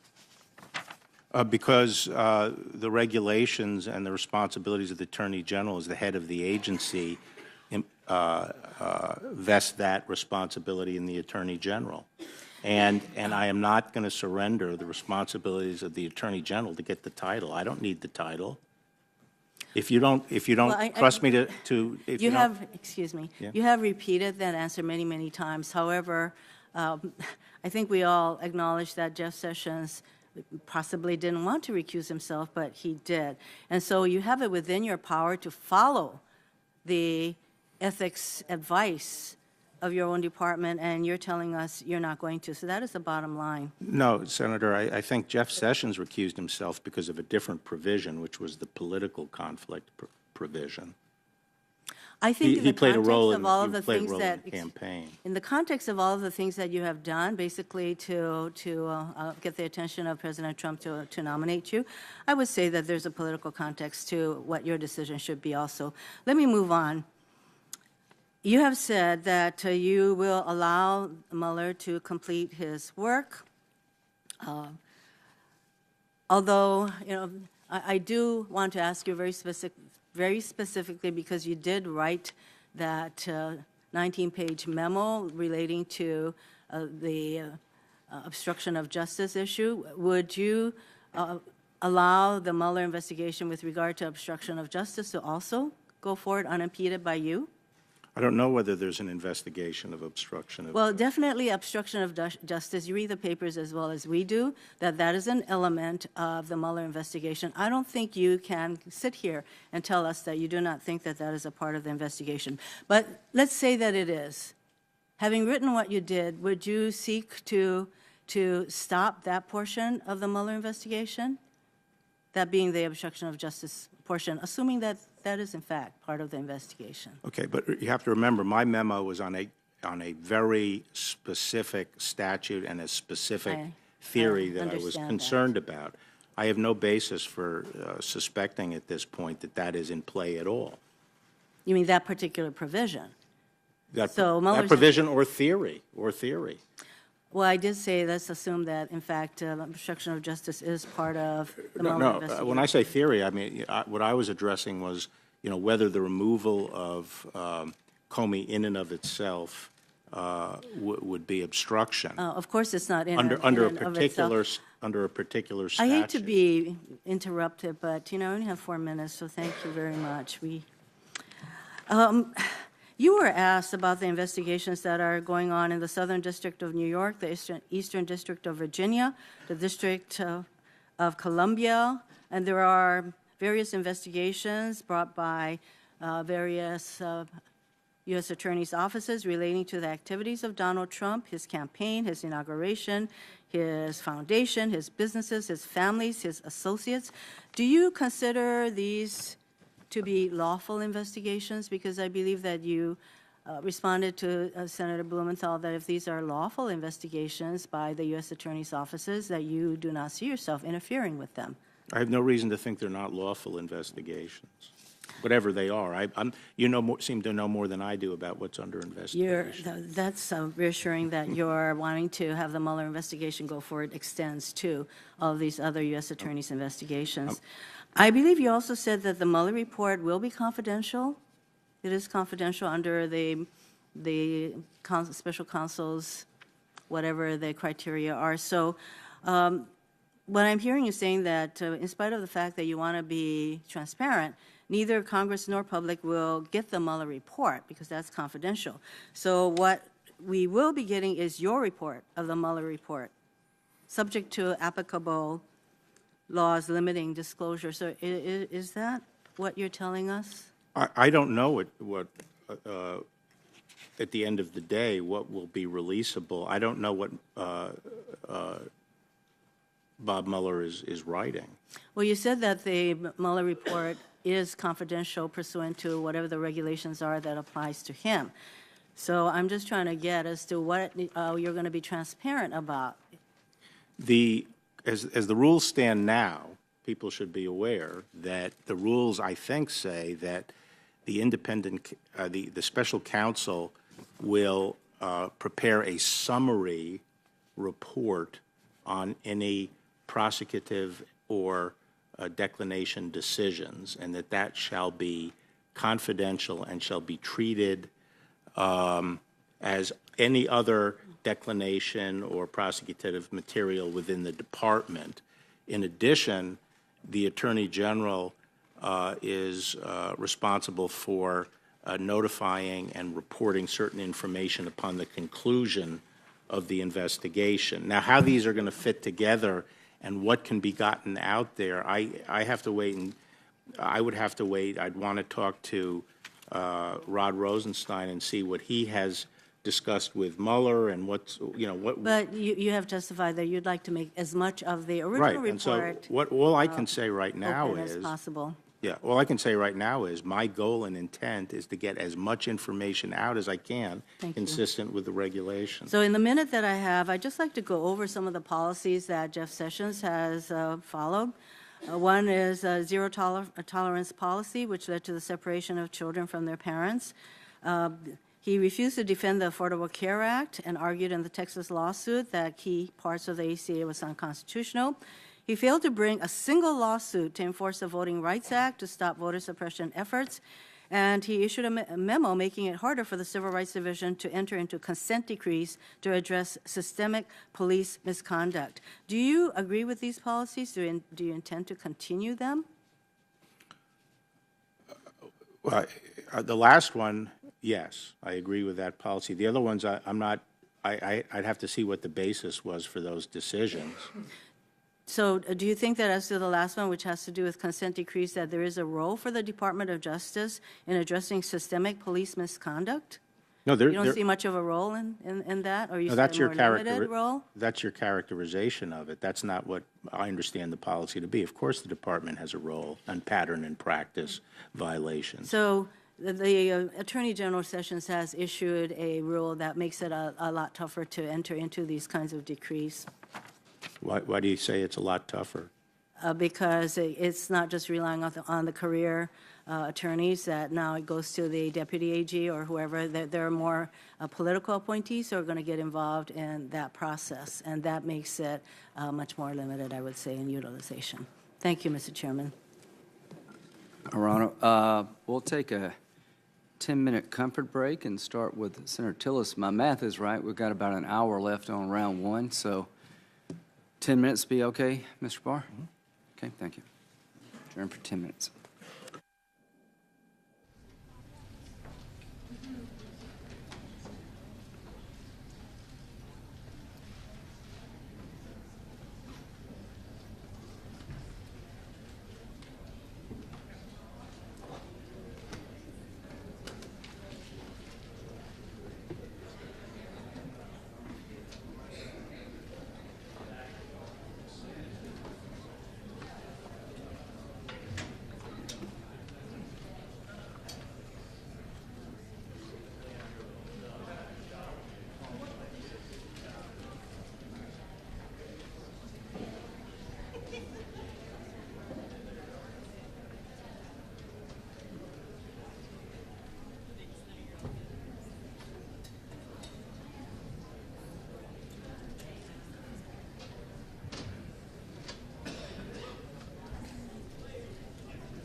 All right, everybody, good afternoon. Pilar Arias hopping onto the News Now set, going to say hello really quickly.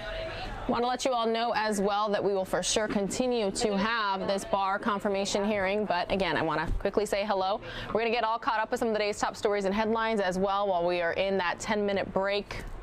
Shouldn't be too much longer. But again, hello. Hope you all are having a fabulous Tuesday. Thanks so much for being with News Now, which is a part of Fox10Phoenix.com. If you haven't already, please click that subscribe button. You can then sign up for notifications and be alerted anytime we go live. And since we do have cameras not just here in Arizona, but nationwide, you never know when we might be in your neighborhood with some news you need to know about. Going to get some top stories ready for you, just about 3 or 4. And then we'll continue to listen on this Attorney General confirmation hearing.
All right, so if you're just joining us here on the stream, there's 1,461 of you watching. Let's get you all up to speed with exactly what is going on with this Barr confirmation hearing. As Attorney General, my allegiance will be to the rule of law, the Constitution, and the American people. The president's pick to be the next Attorney General, William Barr, in the hot seat on Capitol Hill today. Do you believe Mr. Mueller would be involved in a witch hunt against anybody? I don't believe Mr. Mueller would be involved in a witch hunt. In his opening remarks of his confirmation hearing, Barr telling the Senate Judiciary Committee he intends to let the Mueller investigation continue without interference. The country needs a credible resolution to these issues. And if confirmed, I will not permit partisan politics, personal interests, or any other improper consideration to interfere with this or any other investigation. The hearing, the first time a high-profile nominee has come before the committee since considering Brett Kavanaugh for the Supreme Court last fall. If confirmed, Barr would replace acting Attorney General Matthew Whitaker, tapped by the president in November to temporarily head the Justice Department after Jeff Sessions announced he was stepping down. Top of mind for all of us is the ongoing Mueller investigation.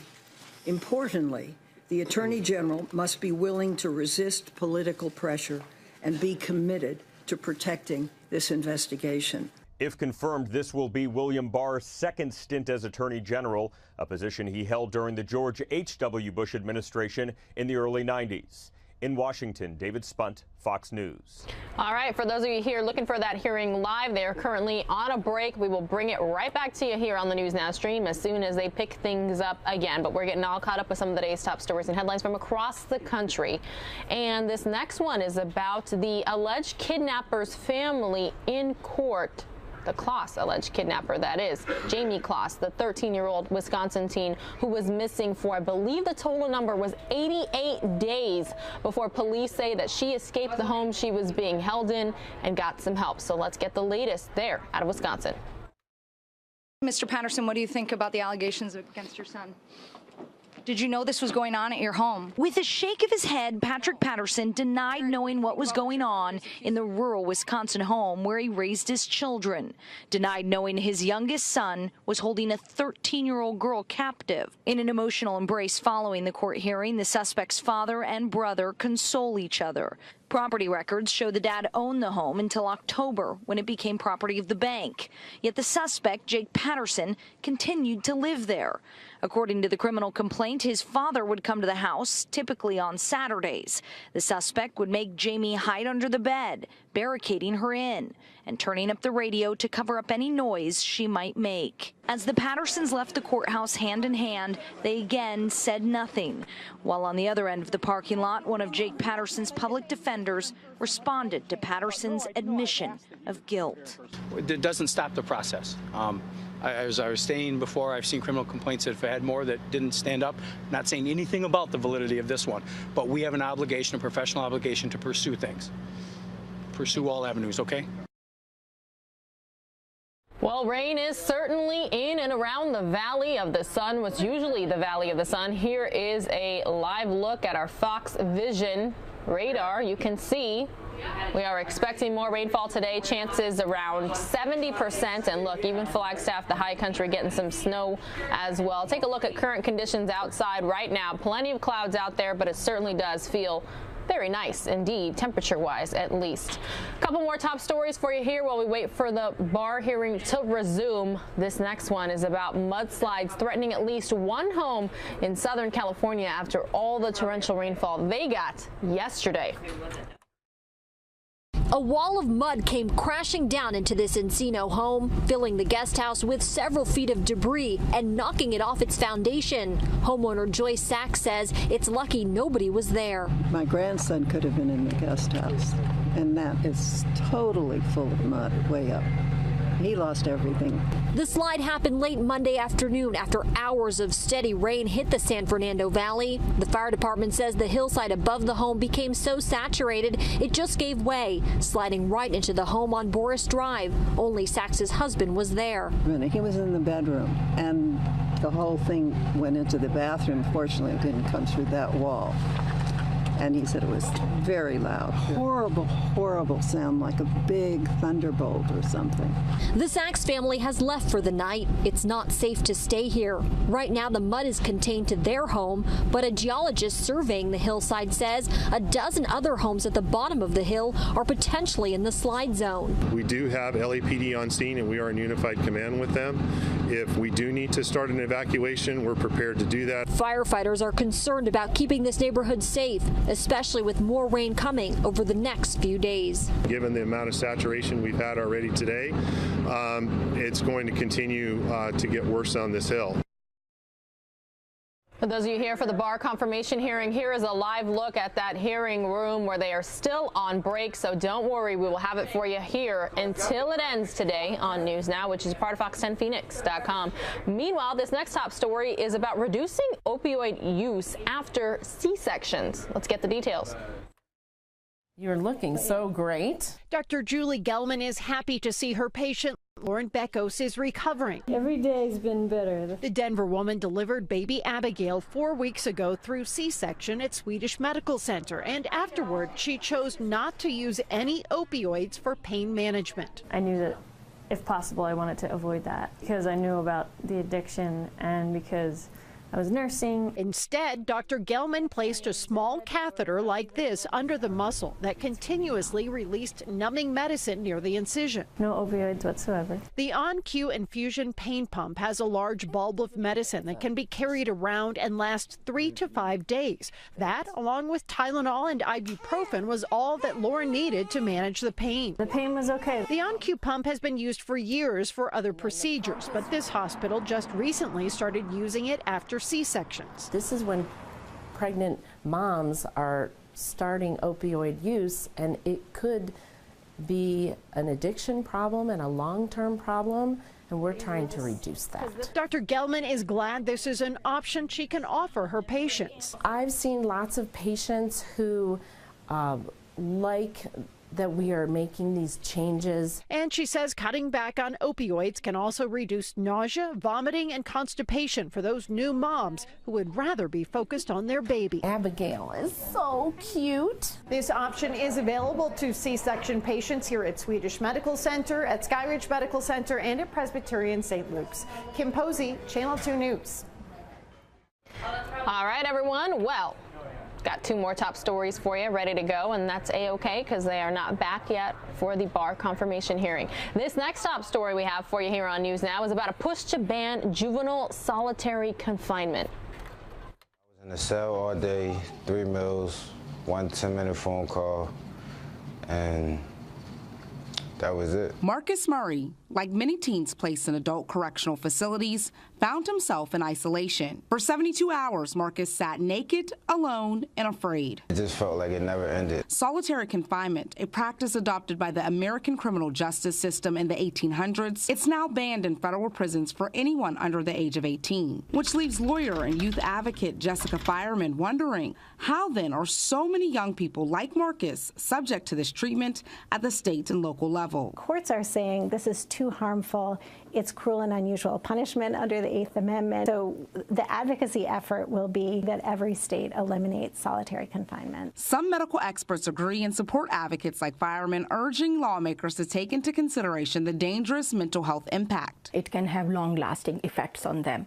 There will be a post-traumatic stress disorders, confusion, poor concentration, paranoia, feelings of hopelessness, demoralization, despair. While many juvenile detention centers use confinement as a form of punishment, some state facilities have cited low funding or staff resources as to why they use the practice to separate underage inmates from the adult population.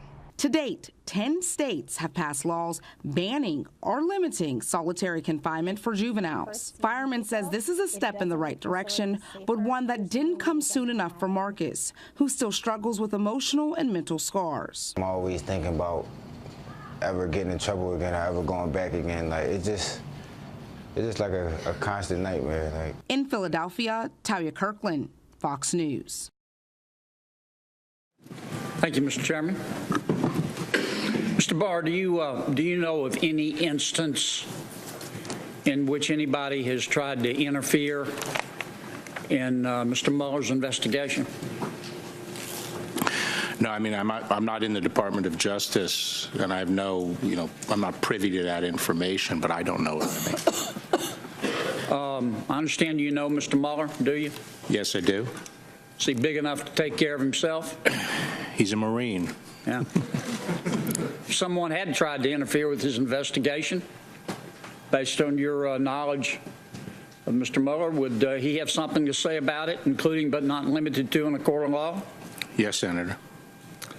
I want to try to cut through some of the innuendo here.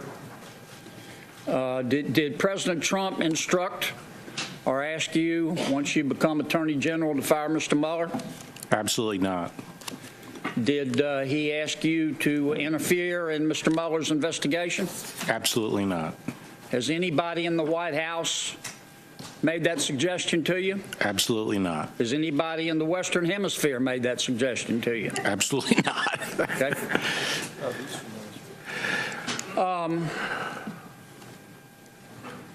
I want to associate myself with the remarks of Mr. Blumenthal about the FBI being the premier law enforcement agency and the history of the world, in my opinion, and the high esteem in which we all hold the Department of Justice. But I have a question for you. This counterintelligence investigation that was started by FBI and Justice allegedly about President Trump.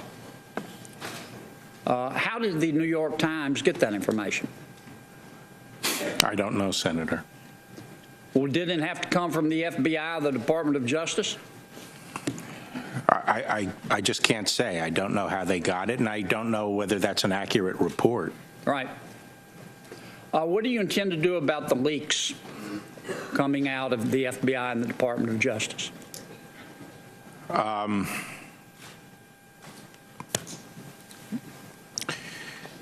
problem of leaks is a difficult one to address. I think the first thing is to make it clear that there's an expectation that there are no leaks, and punish people through internal discipline if there are leaks. Also keep exercise more compartmentalization and discipline. And make the institutions that are responsible, if you're talking about the FBI, that their leadership is taking aggressive action to stop the leaks. Okay. You've had some experience with the enforcement of our immigration laws, is that correct? That's right, Senator. Do you believe it is possible to secure a 1,900-mile border without, in part at least, using barriers? No, I don't think it's possible. Okay. When I was Attorney General, we had the INS as part of the department, and I remember another part of my kibitzing was trying to persuade George W. Bush's administration not to break that out. But in those days, I had some studies done, and I was trying within the budget to put as much as we could on barriers as we could. Okay. Do you believe that ICE should be abolished, as some of my colleagues do? Certainly not. Okay.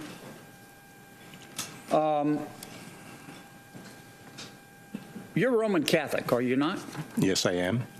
Do you think that disqualifies you from serving in the United States government? I don't think so, no. Okay. Why is that? Why doesn't it disqualify me? Some of my colleagues think it might. Because you render under Caesar that which is Caesar's, and unto God that which is God, and I believe in the separation of church and state. And if there was something that was against my conscience, I wouldn't impose it on others. I would resign my office. Yeah, I think it's called freedom of religion. Yes, as I recall. That's right.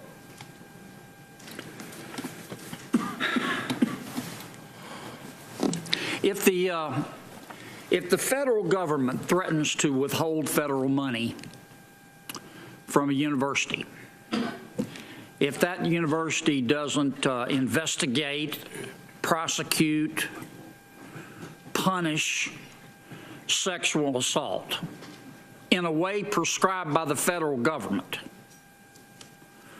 does that make the state university a state actor, or the university a state actor?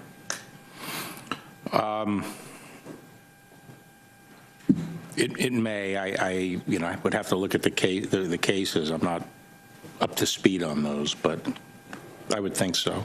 Well, if the federal government says to a university, look, if you do not prosecute, investigate, punish allegations of sexual assault in a way that the federal government says you must, otherwise we're going to take away your federal money. Does the accused in one of those sexual assault allegations still have the protection of the Bill of Rights? I would hope so. Should he or her?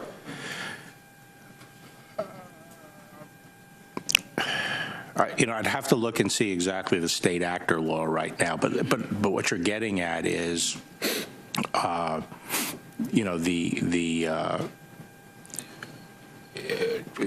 the rules that were forced on universities in handling sexual harassment cases, right, that I felt essentially did away with due process. Yes.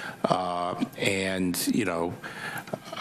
I think the victim, as a father of 3 daughters, I take very seriously any question of sexual harassment. It's a serious problem, and the word of a victim has to be taken very seriously, and it has to be pursued. But we can't do it at the expense of the Bill of Rights or basic fairness and due process. Both the accused and the accuser deserve due process, do they not? That's right. Okay. Tell me what the legal basis is for a universal injunction. I think universal injunctions are have no. Well, let me say that they are a recent vintage. They really started arising in the '60s, and I think that they have lost sight of a limitation on the judicial power of the United States, which is case or controversy. It's all based on the D.C. Circuit case, the Wirtz case. Is that right? I forgot the name of the case, but I think the D.C. Circuit case was the first one. I think that was in the '60s, and people have lost sight of the fact that it's really a question of who gets the relief in a case. And under the case or controversy, it should be limited to the parties. And when earlier you could have a court in one jurisdiction decide it, and that would be the rule in that jurisdiction. Mm-hmm. But that didn't debar the government from continuing its policies elsewhere, and eventually you'd get differences, and they would work their way up to the Supreme Court. So I think that I'd like to see these universal injunctions challenged. Well, I don't know how many federal district court judges we have. Let's say 650. As I understand it, one can enjoin a congressional statute nationwide, even if the other 624 judges disagree. That's right. All right. And not just a statute, Senator. I think what's different, what we're seeing is the willingness of courts to set aside, even the kinds of exercises of national security power that, 20 years ago would have been unimaginable for a court to challenge. And yet a district court judge somewhere can enjoin some action that has a bearing on the safety of the nation. And then the judicial process can take years and years to get that up to the Supreme Court. I've just got a few seconds left. As I understand your testimony, General, Mr. Mueller will write a report, submit it to you as Attorney General, and then you will write a report based on that report and release your report. Is that right? That's essentially it, but I wouldn't assume, it could easily be that the report is communicated to the department before, assuming I was confirmed. That could be a month away. Well, let me tell you what I'm getting at. I've got 6 seconds. Now 4. The American people deserve to know what the Department of Justice has concluded. And they're smart enough to figure it out. I've said this before.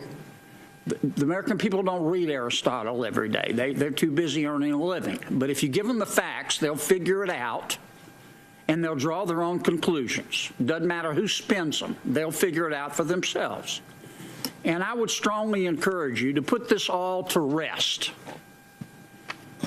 to make a report, a final report, public, to let everybody draw their own conclusions so we can move on. If somebody did something wrong, they should be punished. But if they didn't, let's stop the innuendo and the rumors and the leaking, and let's move on.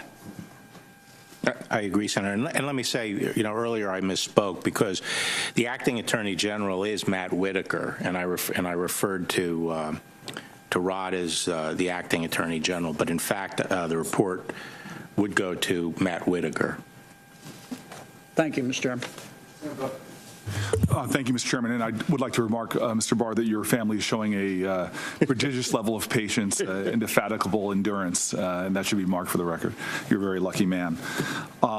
You know that about 30-plus states have legalized medical marijuana or adult use. You're aware of that, correct? Yes. In 2018, Attorney General Jeff Sessions rescinded the Cole Memorandum, which provided guidance to U.S. attorneys that the federal marijuana prohibition should not be enforced in states that have legalized marijuana in one way or the other. Do you believe it was the right decision to rescind the Cole Memorandum? My approach to this would be not to upset settled expectations and the reliance interests that have arisen as a result of the Cole Memoranda, and investments have been made, and so there have been reliance on it. So I don't think it's appropriate to upset those interests. However, I think the current situation is untenable and really has to be addressed. It's almost like a backdoor nullification of federal law. To me, it's a binary choice. Either we have a federal law that applies to everybody. And so I'm sorry to interrupt you, sir, but how would you address that? Well, do you think it's appropriate to use federal resources to target, marijuana businesses that are in compliance with state laws? No, I said that.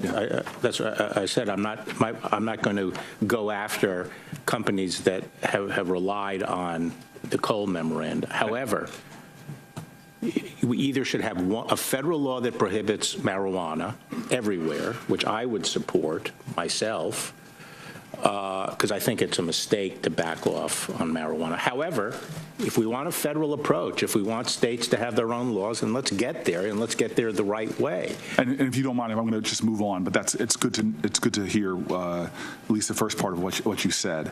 During your previous 10 years as Attorney General, you literally wrote the book on mass incarceration, or at least wrote this report, The Case for More Incarceration. You argue that we as a nation were, quote, incarcerating too few criminals in those days, and that the solution was more incarceration for more people. Excuse me. Please, sir. For chronic violent offenders and gun offenders. Well, I mean that's the challenge, sir, and you argued against the bipartisan legislation in 2015 quite strenuously. I did. But that's not the nature of incarceration in this country. In fiscal year 2016, only 7.7% of the federal prison population was convicted of violent crimes. Overwhelmingly, what was initiated in those times that led to an 800% increase in the federal prison population, overwhelmingly, that was nonviolent drug offenders. Right now, our federal prison population is overwhelmingly nonviolent. 47.5% of the federal prison population are incarcerated for drug offenses. And I guess hearing your arguments then and hearing your arguments against the bipartisan legislation that we brought out of the committee in 2016. But Senator, I think that's wrong, what you just said, okay?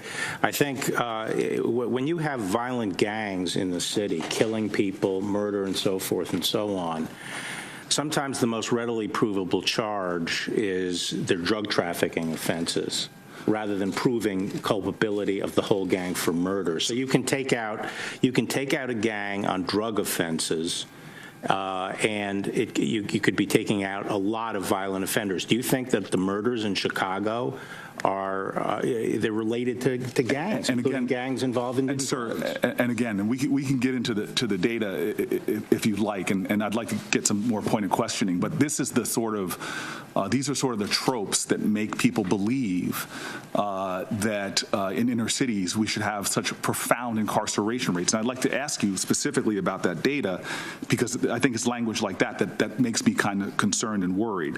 You said you hadn't reviewed. You said earlier in your testimony you hadn't reviewed criminal justice data about this actual issue of incarceration versus non-incarceration. I just want to know, will you commit to commissioning a study on just the concerns that we're talking about right now about the efficacy of reducing mass incarceration and publish those results?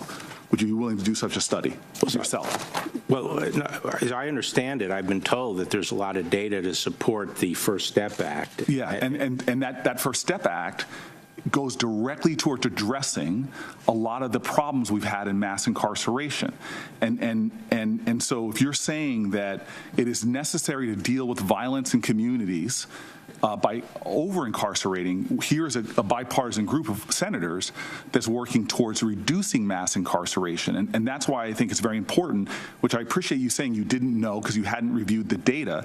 I think it's very important that you review the data and understand the implications for the language that you're using, which brings up this language of race, which is often not said explicitly, but when you talk about Chicago in the way you just did, it brings up racial fears or racial concerns. And you stated that if a black and a white, this is quoting you directly, are charged with the same offense, generally they will get the same treatment in the system and ultimately the same penalty.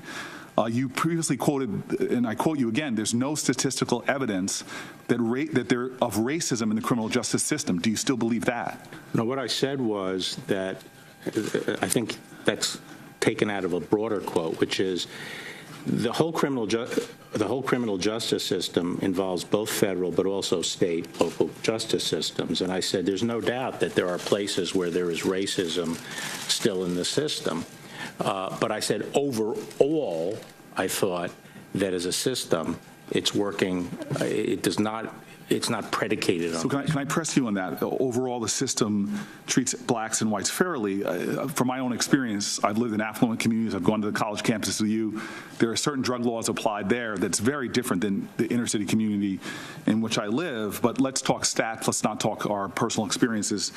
And so I've sat with many of my colleagues and many conservatives who readily admit what the data shows. And so I have a whole bunch of reports which I'll enter into the record from nonpartisan, bipartisan groups, even conservative leaders talking about the rife nature of racial bias within the system. For example, the federal government's own data, the U.S. Sentencing Commission's research shows that federal prosecutors are more likely to charge blacks with offenses that carry harsh mandatory minimum sentences than similarly situated for whites.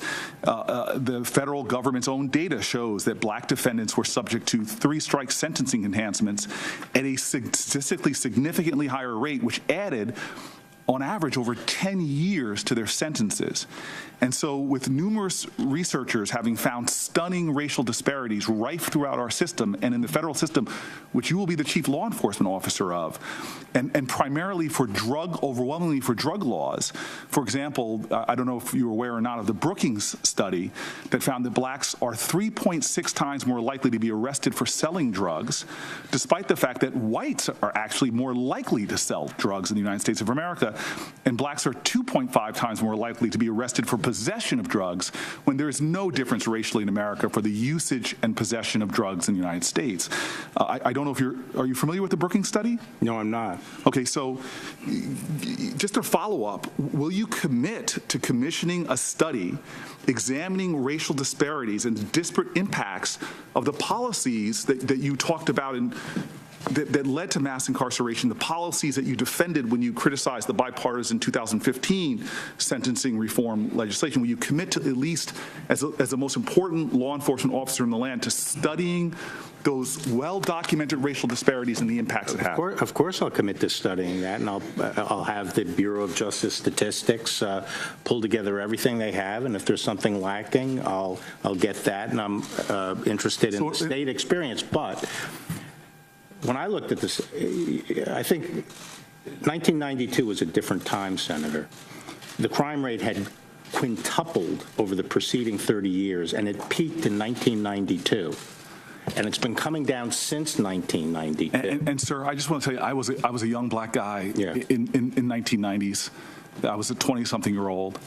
And experienced a dramatically different justice system in the treatment that I received. Okay. And the data of racial disparities and what it's done to black communities, because you literally said this about black communities, and I know that your heart was in the right place. You said that, hey, I want to help black communities. This is what you're saying. The benefits of incarceration would be enjoyed disproportionately by black Americans living in inner cities. You also said that, quote, a failure to incarcerate hurts black Americans most. And I'll tell you what. And I just want to ask you a yes or no question, because I have seconds left. Do you believe now, 30, 40 years of mass incarceration, targeted disproportionately towards African Americans, harsher sentences, disproportionately represented in the criminal justice system. With the American Bar Association talking about once you've been incarcerated for even a low-level drug crime, there are 40,000 collateral consequences that impact your life. Jobs, Pell Grants, loans from banks. Do you think, just yes or no, that this system of mass incarceration has disproportionately benefited African American communities? Yes or no, sir? I think the reduction in crime has since 1992, but I think that the heavy drug penalties, especially on crack and other things, have harmed the black community. The incarceration rates have harmed the black community. And I would just conclude to my chairman and partner, thank you, sir, on this, because I'm really grateful for this bipartisan group, for the Heritage Foundation. I've spoken at the AEI conference, just found such great partnership, but I worry about the highest law enforcement officer in the land and some of the language I still hear you using that goes against the data, and that you're going to be expected to oversee a justice system that you and I both know needs the faith and confidence of communities, that has dramatically lost that confidence because of implicit racial bias.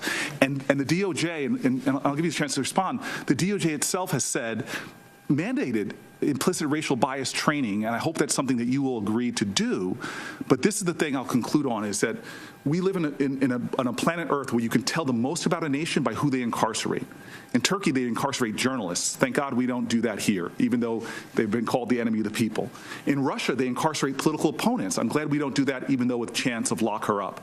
But you go into the American criminal prisons, sir, and you see the most vulnerable people. You see over-stigmatized mentally ill people clogging our system. You see over-stigmatized addicted people clogging our system. You see a system where, as Brian Stevenson says, it treats you better if you're rich and guilty than if you're poor and innocent.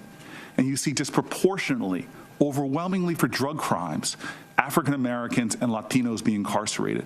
The importance of your job, and I'll ask you this last question, because you haven't met with me yet, you've given that courtesy to others, would you please meet with me in my office so you and I can have a heart-to-heart on the urgency, the cancer on the soul of our country's criminal justice system is the disproportionate impact of that system on those vulnerable communities, including women, over 80% of whom the women we incarcerate are survivors of sexual trauma. Can you and I sit down and have a longer conversation than these 10 minutes will allow on this issue? I'd very much welcome that, Senator. My experience back in 1992, when sort of blood was running on the streets all over the United States, my ideas were actually first formed when I went to Trenton. And the African-American community there essentially surrounded me and was saying, look, we're in our golden years. We're trying to enjoy our golden years, and we can't even go outside our house. We have bars on our house and so forth. Please, these gangs are running roughshod. So I developed this idea called weed and seed. And my attitude was, look, let's stop arguing past each other on let's attack root causes and let's get tough on crime. And I felt that for programs to work, like after school programs and so forth, for all this, for housing projects to be safe, we needed strong enforcement in those communities, and we needed those other programs to be brought to bear community by community. And it had to be done with the leadership of the community, and that was this idea of the partnership. And it caught on. It was very popular, and in fact, it was continued by a lot of the U.S. attorneys in the Clinton administration after the Bush administration was out. And it actually, under a number of different names, has continued. So I'm very conscious of the issues you raise, but my goal is to provide and my motivation was to provide safety in these neighborhoods for the people trying to raise their children and for the older people and so forth. And I think the neighborhoods are, the crime rate has gone down. I make a distinction between the way we treat these chronic violent offenders and the drug penalties. The drug penalties, as I said, very high and draconian, and in some cases that might have been necessary, but I supported revisiting the penalty structure. And, sir, I'm the only United States senator that lives in an inner-city, low-income community. I've had shootings in my neighborhood.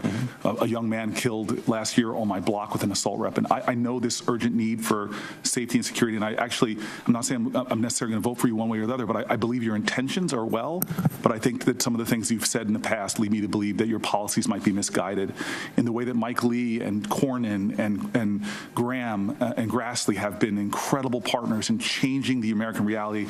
I hope that you can be that kind of partner too, and I hope that you and I can have a good heart-to-heart conversation, trusting that we both want the same end for all communities, safety and security, but a justice system that is fair to all American citizens. I'd welcome that, sir. Thank you, sir. Senator Blackburn.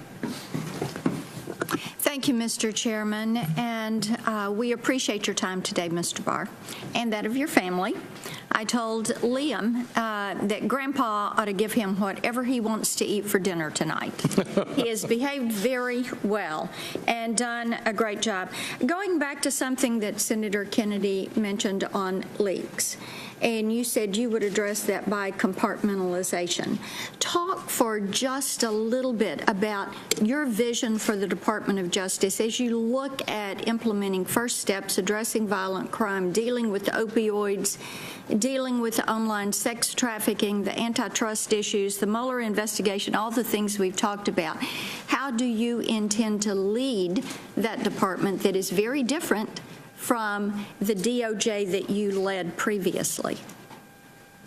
In some ways it's different, in some ways it's not so different, but my basic approach to things is to get good lieutenants, good subordinates who are running different parts of the agenda, and give them their marching orders and watch them perform and get involved to the extent I can to make sure that we're pushing the priorities things ahead. One of the interesting things about the Department of Justice, it's a little different than many agencies, is one of our first priority has to be to enforce all the law. It's not like we can just come into work and say, well, we're going to just pay attention to this, so we're not going to enforce all these other laws. We have to cover the waterfront. That's number one. But beyond that, what I tried to do last time and what I would try to do if you confirm me this time would be, to make sure that even though we're enforcing things across the board, we have a understood set of priorities and we put the effort behind those priorities. And we define clearly what we're trying to achieve. So, for example, in the area of civil rights, when I was Attorney General last time, and I had discussed this with Senator Kennedy, I said, we're not doing enough on housing discrimination. Housing is very important. It determines where you go to school and all, the safety and so forth. And I set up a program. We hired testers and stuff like that. And we had a very clear goal and priority for that. And we launched it. And that's what I plan to bring in area after area, defining what we're trying to accomplish and give the people the tools to get it done and give them the direction and motivation to get it done. You've mentioned the Mueller investigation, your relationship with Mr. Mueller, having him finish the investigation. If we were to ask him about you, do you think his assessment would be that you are a fair and impartial leader that he can trust, that we can trust to lead the DOJ?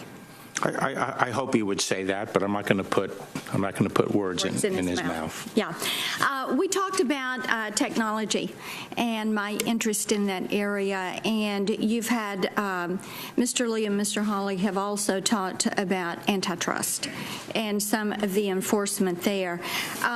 Big tech and Silicon Valley and the power that is harbored there, they are gobbling up a lot of their competitors. You've got Facebook and Google that are claiming to only be platforms for their users, but they are also getting into the content business. And that is why Facebook bought Instagram and WhatsApp, and Google bought YouTube and DeepMind for AI technology. So their tentacles are spreading, and they are moving away from a platform into that content into artificial intelligence, and their market dominance is causing some problems. And as we discussed, these companies are violating users' privacy. They are recklessly sharing their users' personal data with third parties. This is done without explicit permission. We can't let these companies collude to drive out competitors or to ignore vital data privacy protections. And big tech operated really without regard to the law. And you and I talked a little bit about one of the edge provider CEOs who last spring, when he came before a House committee, he was also here before this committee, there was even reference to how I discussed how he subjectively manipulated, or asked if he subjectively manipulated algorithms, and how there was concern that some of these platforms, referencing a statement he had made, function more like a government than a platform or an information service. So how do you intend to begin this conversation and begin this work addressing the antitrust provisions with big tech? Yes, as I mentioned, I'm interested in these issues and would like to have them fully ventilated at the department with the antitrust division and also with outside experts, so I can have a better understanding. I do want to say, however, that I'm going to be recusing myself from AT&T because Time Warner, yeah. Yeah, because now Time Warner is part of AT&T, right. And I was told that under the rules that will carry over to AT&T. So until I talk to the ethics advisors of the department, I don't want to get too far ahead of my skis and sort of talking about the tech area. But as a general policy matter, I want to get into this area because I think it's on a lot of people's minds and how the law relates to these developments that we see with these large companies. And I don't mean to cast aspersions on any particular company or executive. Well, and I think for many of us, if you're looking at a merger and they cannot prove the efficiencies and they cannot prove that there will be increased competition, then it does raise some questions as to how those would be evaluated. And let me go to one other issue that is developing on this privacy front. It is a data privacy problem that I don't think a lot of people realize, and it is the embedding of hardware and then the geolocation. And sometimes that information is sold. Now, it folds into the encryption issue because law enforcement has a very difficult time getting the information from devices and from the services on encryption. But we are now aware that many times bounty hunters will be paid a few $100s, and then they can go in and find the location of that phone. And some of these Android operating systems are specific enough that they do the barometric pressure readings, and they can tell you exactly where in a building that this phone is located. So I would hope that you are going to look at the legal procedures that surround this kind of data and this kind of tracking and the privacy provisions that are going to pertain to consumers as they use these devices. Yes. Good. Thank you. Let me move on.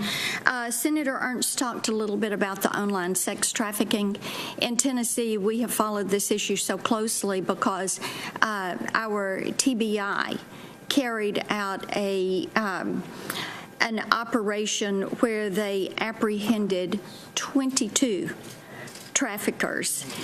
22 men were arrested for sex trafficking, and much of that work and the work I've done in the House on the online sex trafficking, working to shut down Backpage.com and to keep our children and keep women safe from these online traffickers. And, you know, we were so pleased that last April, the Justice Department seized Backpage and charged 7 defendants for facilitating prostitution and sex trafficking crimes.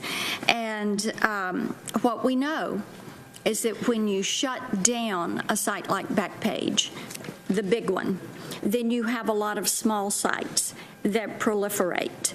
And we know that it is going to really take a lot of effort to arrest this situation so that you're not constantly playing whack-a-mole with these. So I would hope that you will be committed to putting an end to this kind of violence and online trafficking. Yes, and I know how focused you are on it and the leadership you've provided over the years on it. I don't know that much about the problem and also about what resources are currently being devoted to it in the department, but I would like to come by and talk to you further about it once I get exposed to it, if I'm confirmed. Okay. Thank you. My time has expired, Mr. Chairman. I yield back. Thank you, Mr. Barr. Thank you, Mr. Chairman, and congratulations. And to you, congratulations on your nomination, and thank you for your lifetime of dedication to public service. Thank you. In response to a question that Senator Ernst asked, you mentioned that we need barriers across the border to deal with drug trafficking. Are you advocating a wall?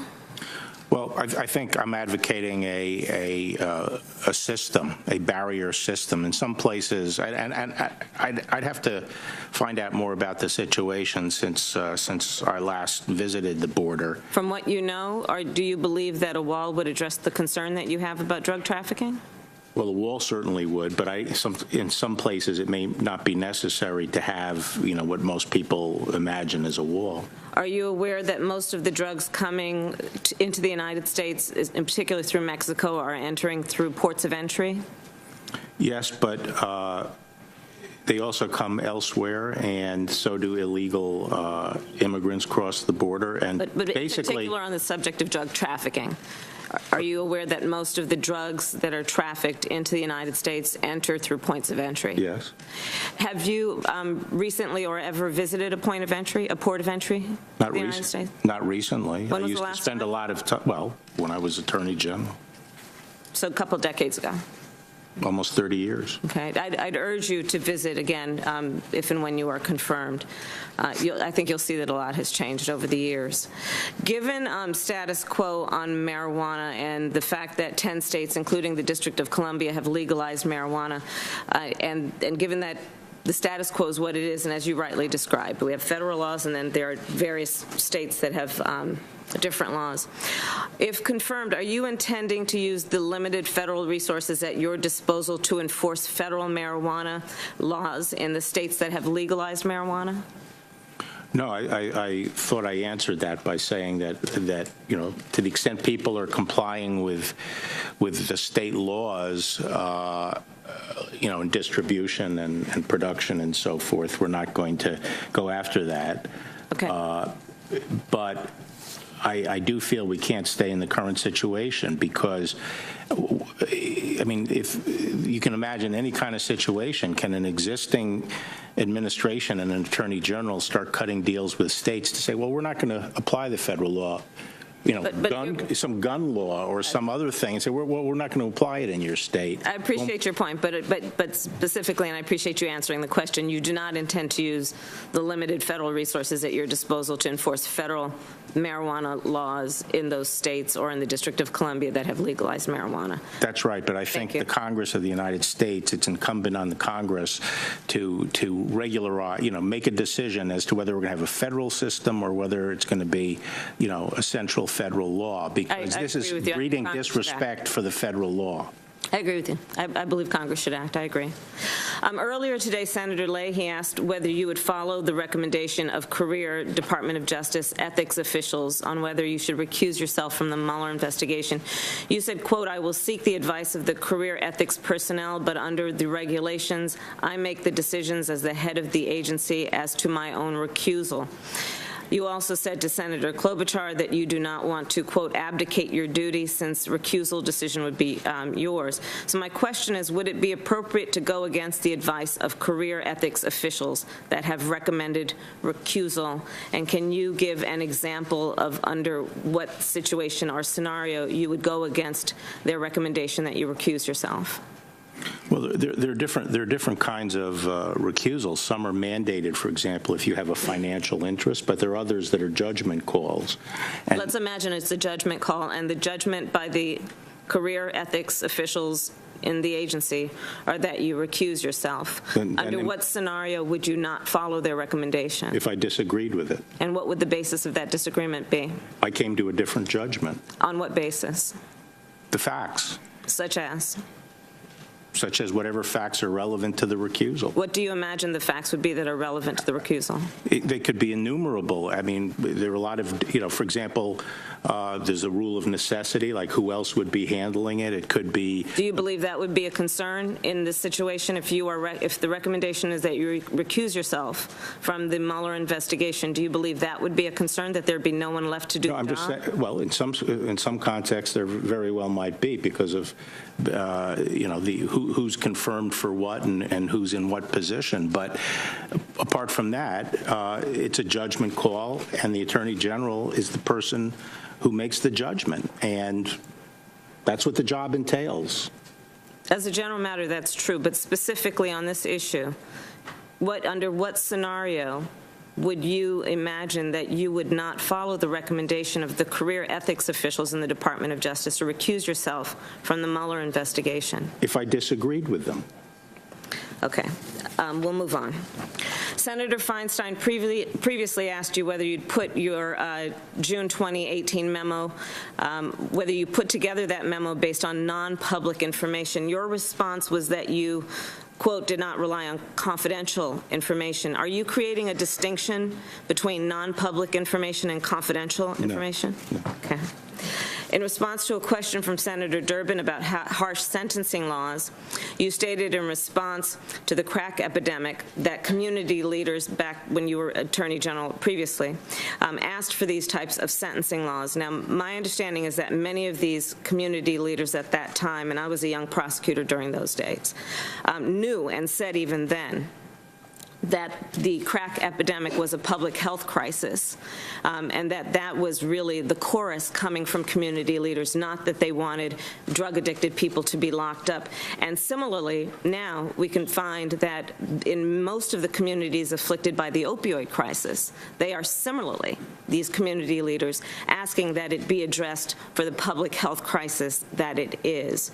So my question is, if and when you are confirmed in this position, would you agree that when we talk about the opioid crisis, the crisis in terms of methamphetamine addiction or any other controlled substance, that we should also acknowledge the public health ramifications and causes, and that there is a role for the chief law enforcement officer of the United States to play in advocating for a public health response and not only a lock-em-up response? Well, I think the commission that was chaired by Governor Chris Christie came up with a three-pronged strategy, and I think that recognized that part of it was treatment and education, recovery, and prevention. But the third prong of it was enforcement and interdiction, and that's the job of the Department of Justice. The Department of Justice can't be all things to all people. Sir, but I would suggest to you that in the intervening almost 30 years since you were last Attorney General, that there is consensus in the United States that when we look at the drug epidemic, whatever the narcotic may be, that there's now an understanding that the war on drugs was an abject failure, that America, frankly, has a crisis of addiction, and that putting the limited resources of our federal government into locking up people who suffer from a public health crisis is probably not the smartest use of taxpayer dollars.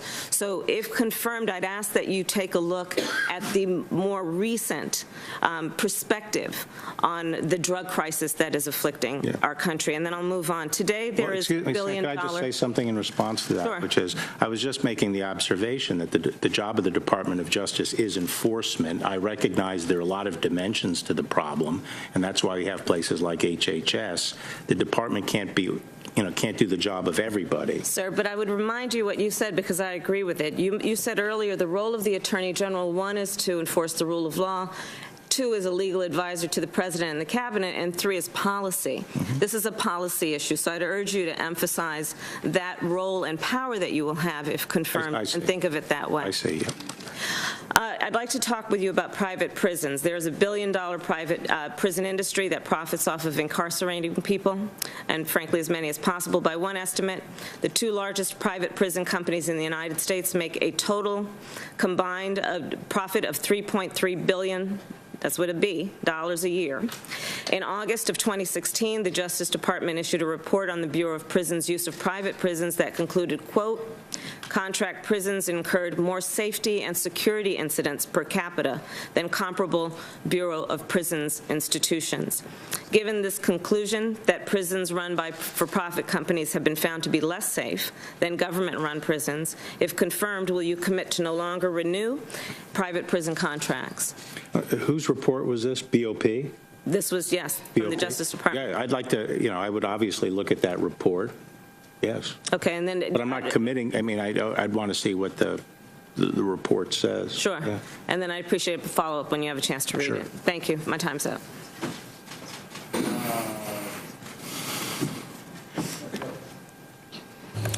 Thank you, Mr. Chair.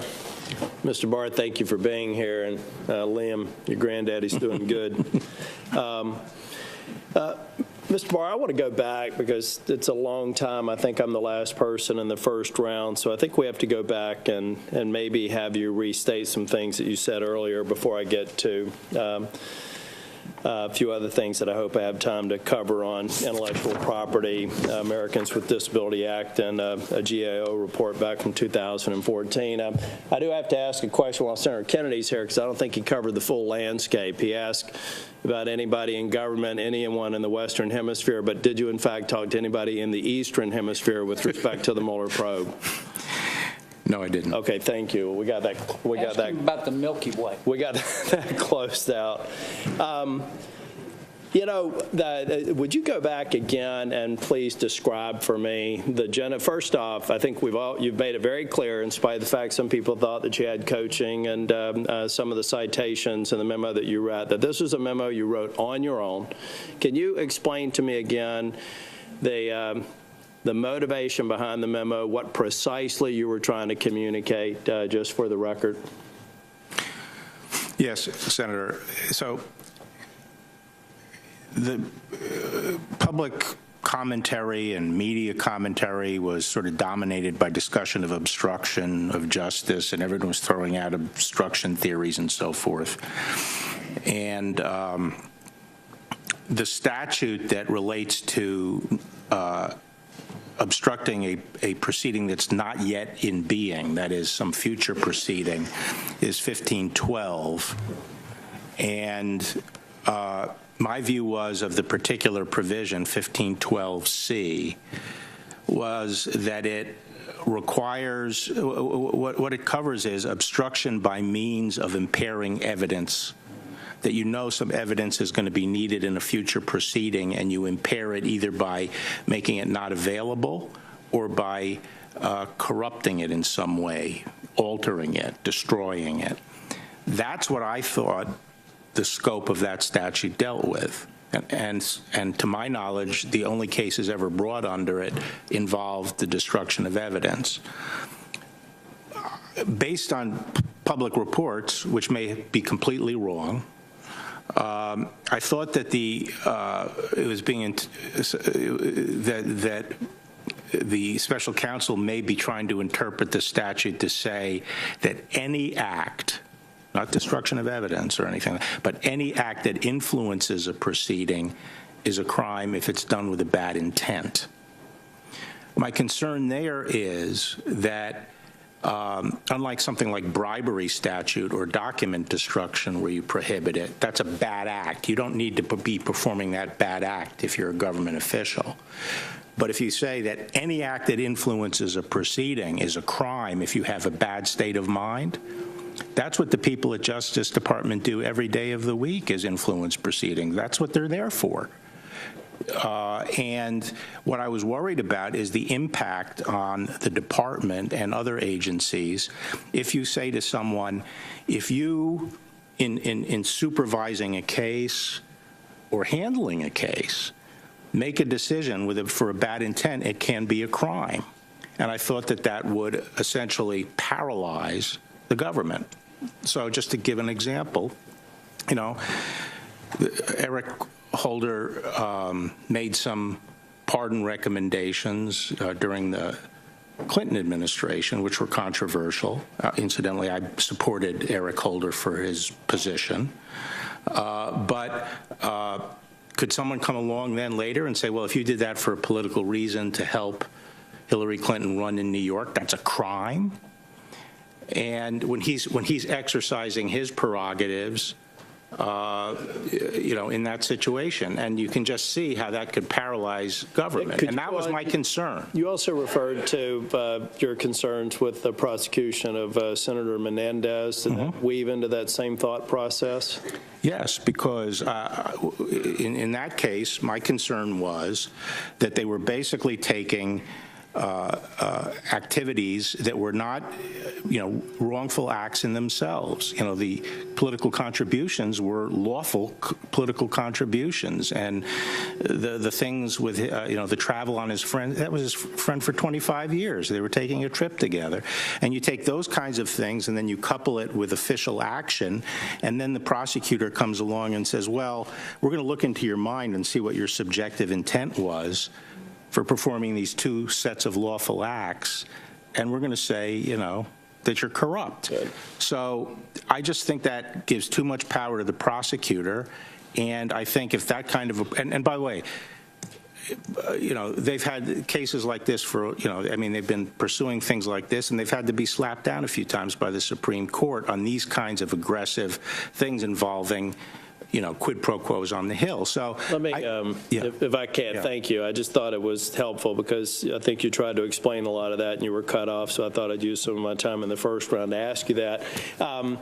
Also, I think somebody tried to characterize you as having somehow been opposed to any sort of Russia probe or Russia investigations. Have you ever gone on record as opposing any of the things that we're trying to do to figure out where Russia may have been involved in election tampering? No, and in fact, in the op-ed piece where I said I thought the president was right in firing Comey, I said that the investigation was going forward under the supervision of Rod Rosenstein. Yeah. Did you also say more than one time that you felt like the special counsel investigation should reach a conclusion that that special counsel Mueller shouldn't be that he should be allowed to draw this to a conclusion, then he will submit his report, and you're going to do everything that you can to present as much of that information as you can, as you can, to the extent that confidential information is not being compromised? To the extent the regulations permit it, yeah. Did you also say that there's even a scenario where you can't imagine a scenario for cause, but even a scenario for cause where you'd have to take under serious consideration before you remove special counsel? That's right. Yeah, okay. There hasn't been a special counsel removed since Archibald Cox, and that didn't work out. Didn't work out too well, right. And so, and again, did you also say that in no circumstances have you had a discussion with the president with respect to, I think you said you had a discussion about you had a relationship with Mr. Mueller, but no discussion about the special counsel investigation and your opinions on it with respect to any discussions you've had with the president? Right. That was the first meeting I had with the president, and then in November I met with him about the attorney general job, and there was no discussion of the substance of the investigation.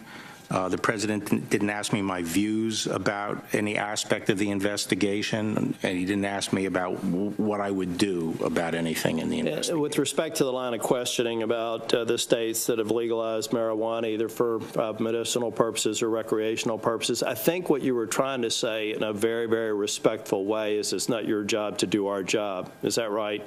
That if we ultimately want to provide certainty for these businesses. You've done a good job in saying that you disagree with the policy of the states, but we are where we are, and you would not want to undermine that given that investments have been made, states have moved forward. But at the end of the day, we should stop talking about it here and making it your job. And those members, I don't happen to be one of them, who think that we should take these federal laws off the books should probably file a bill and try and get it done. Is that a fair assessment of your opinion? That's generally fair, yes. Okay. Just a few minor things so that we can get to the next round. There was a report by the Inspector General in 2014 that had to do with accountability in the Department of Justice. I don't expect you to be familiar with this report, but there were some very interesting observations there about a lack of follow-through on disciplinary action for a number of I think the subtitle of the report was "The DOJ Could Strengthen Procedures for Disciplining Attorneys." It's something I would commend to you and maybe dust off and see if there have been any actions since this report. I didn't get a satisfactory answer when it was contemporary with a nominee from the Obama administration for the position you're seeking, which is one of the reasons why I opposed the nomination. Actually, I think very highly of Inspector General Horowitz, and I haven't seen that report, but that issue is one that I plan to take up with him. And then just so that I do finish on time versus pretend I'm going to and go 2 minutes early over. One, I want to get your recommendation on intellectual property. I think we have more work to do to give the Department of Justice tools to go after bad actors, which are China, Russia, India, a number of other countries, Brazil, that are stealing our intellectual property. Also want to talk about what I think is the exploitation of the Americans with Disabilities Act, particularly around website access. The web didn't exist, and now we have attorneys filing a number of frivolous lawsuits. Would like to get some feedback on that after you get confirmed. And finally, I want to make sure that you recognize in the First Step Act that faith-based organizations that have proven to help reduce recidivism are absolutely in play for the First Step Act, and hopefully we can make sure the Department of Justice move forward with that. Thank you, Mr. Chair. Thank you. Thank you, Senator. I believe that's the end of the first round. Mr. Barr, you're able to go for a little bit longer? Sure. Okay. So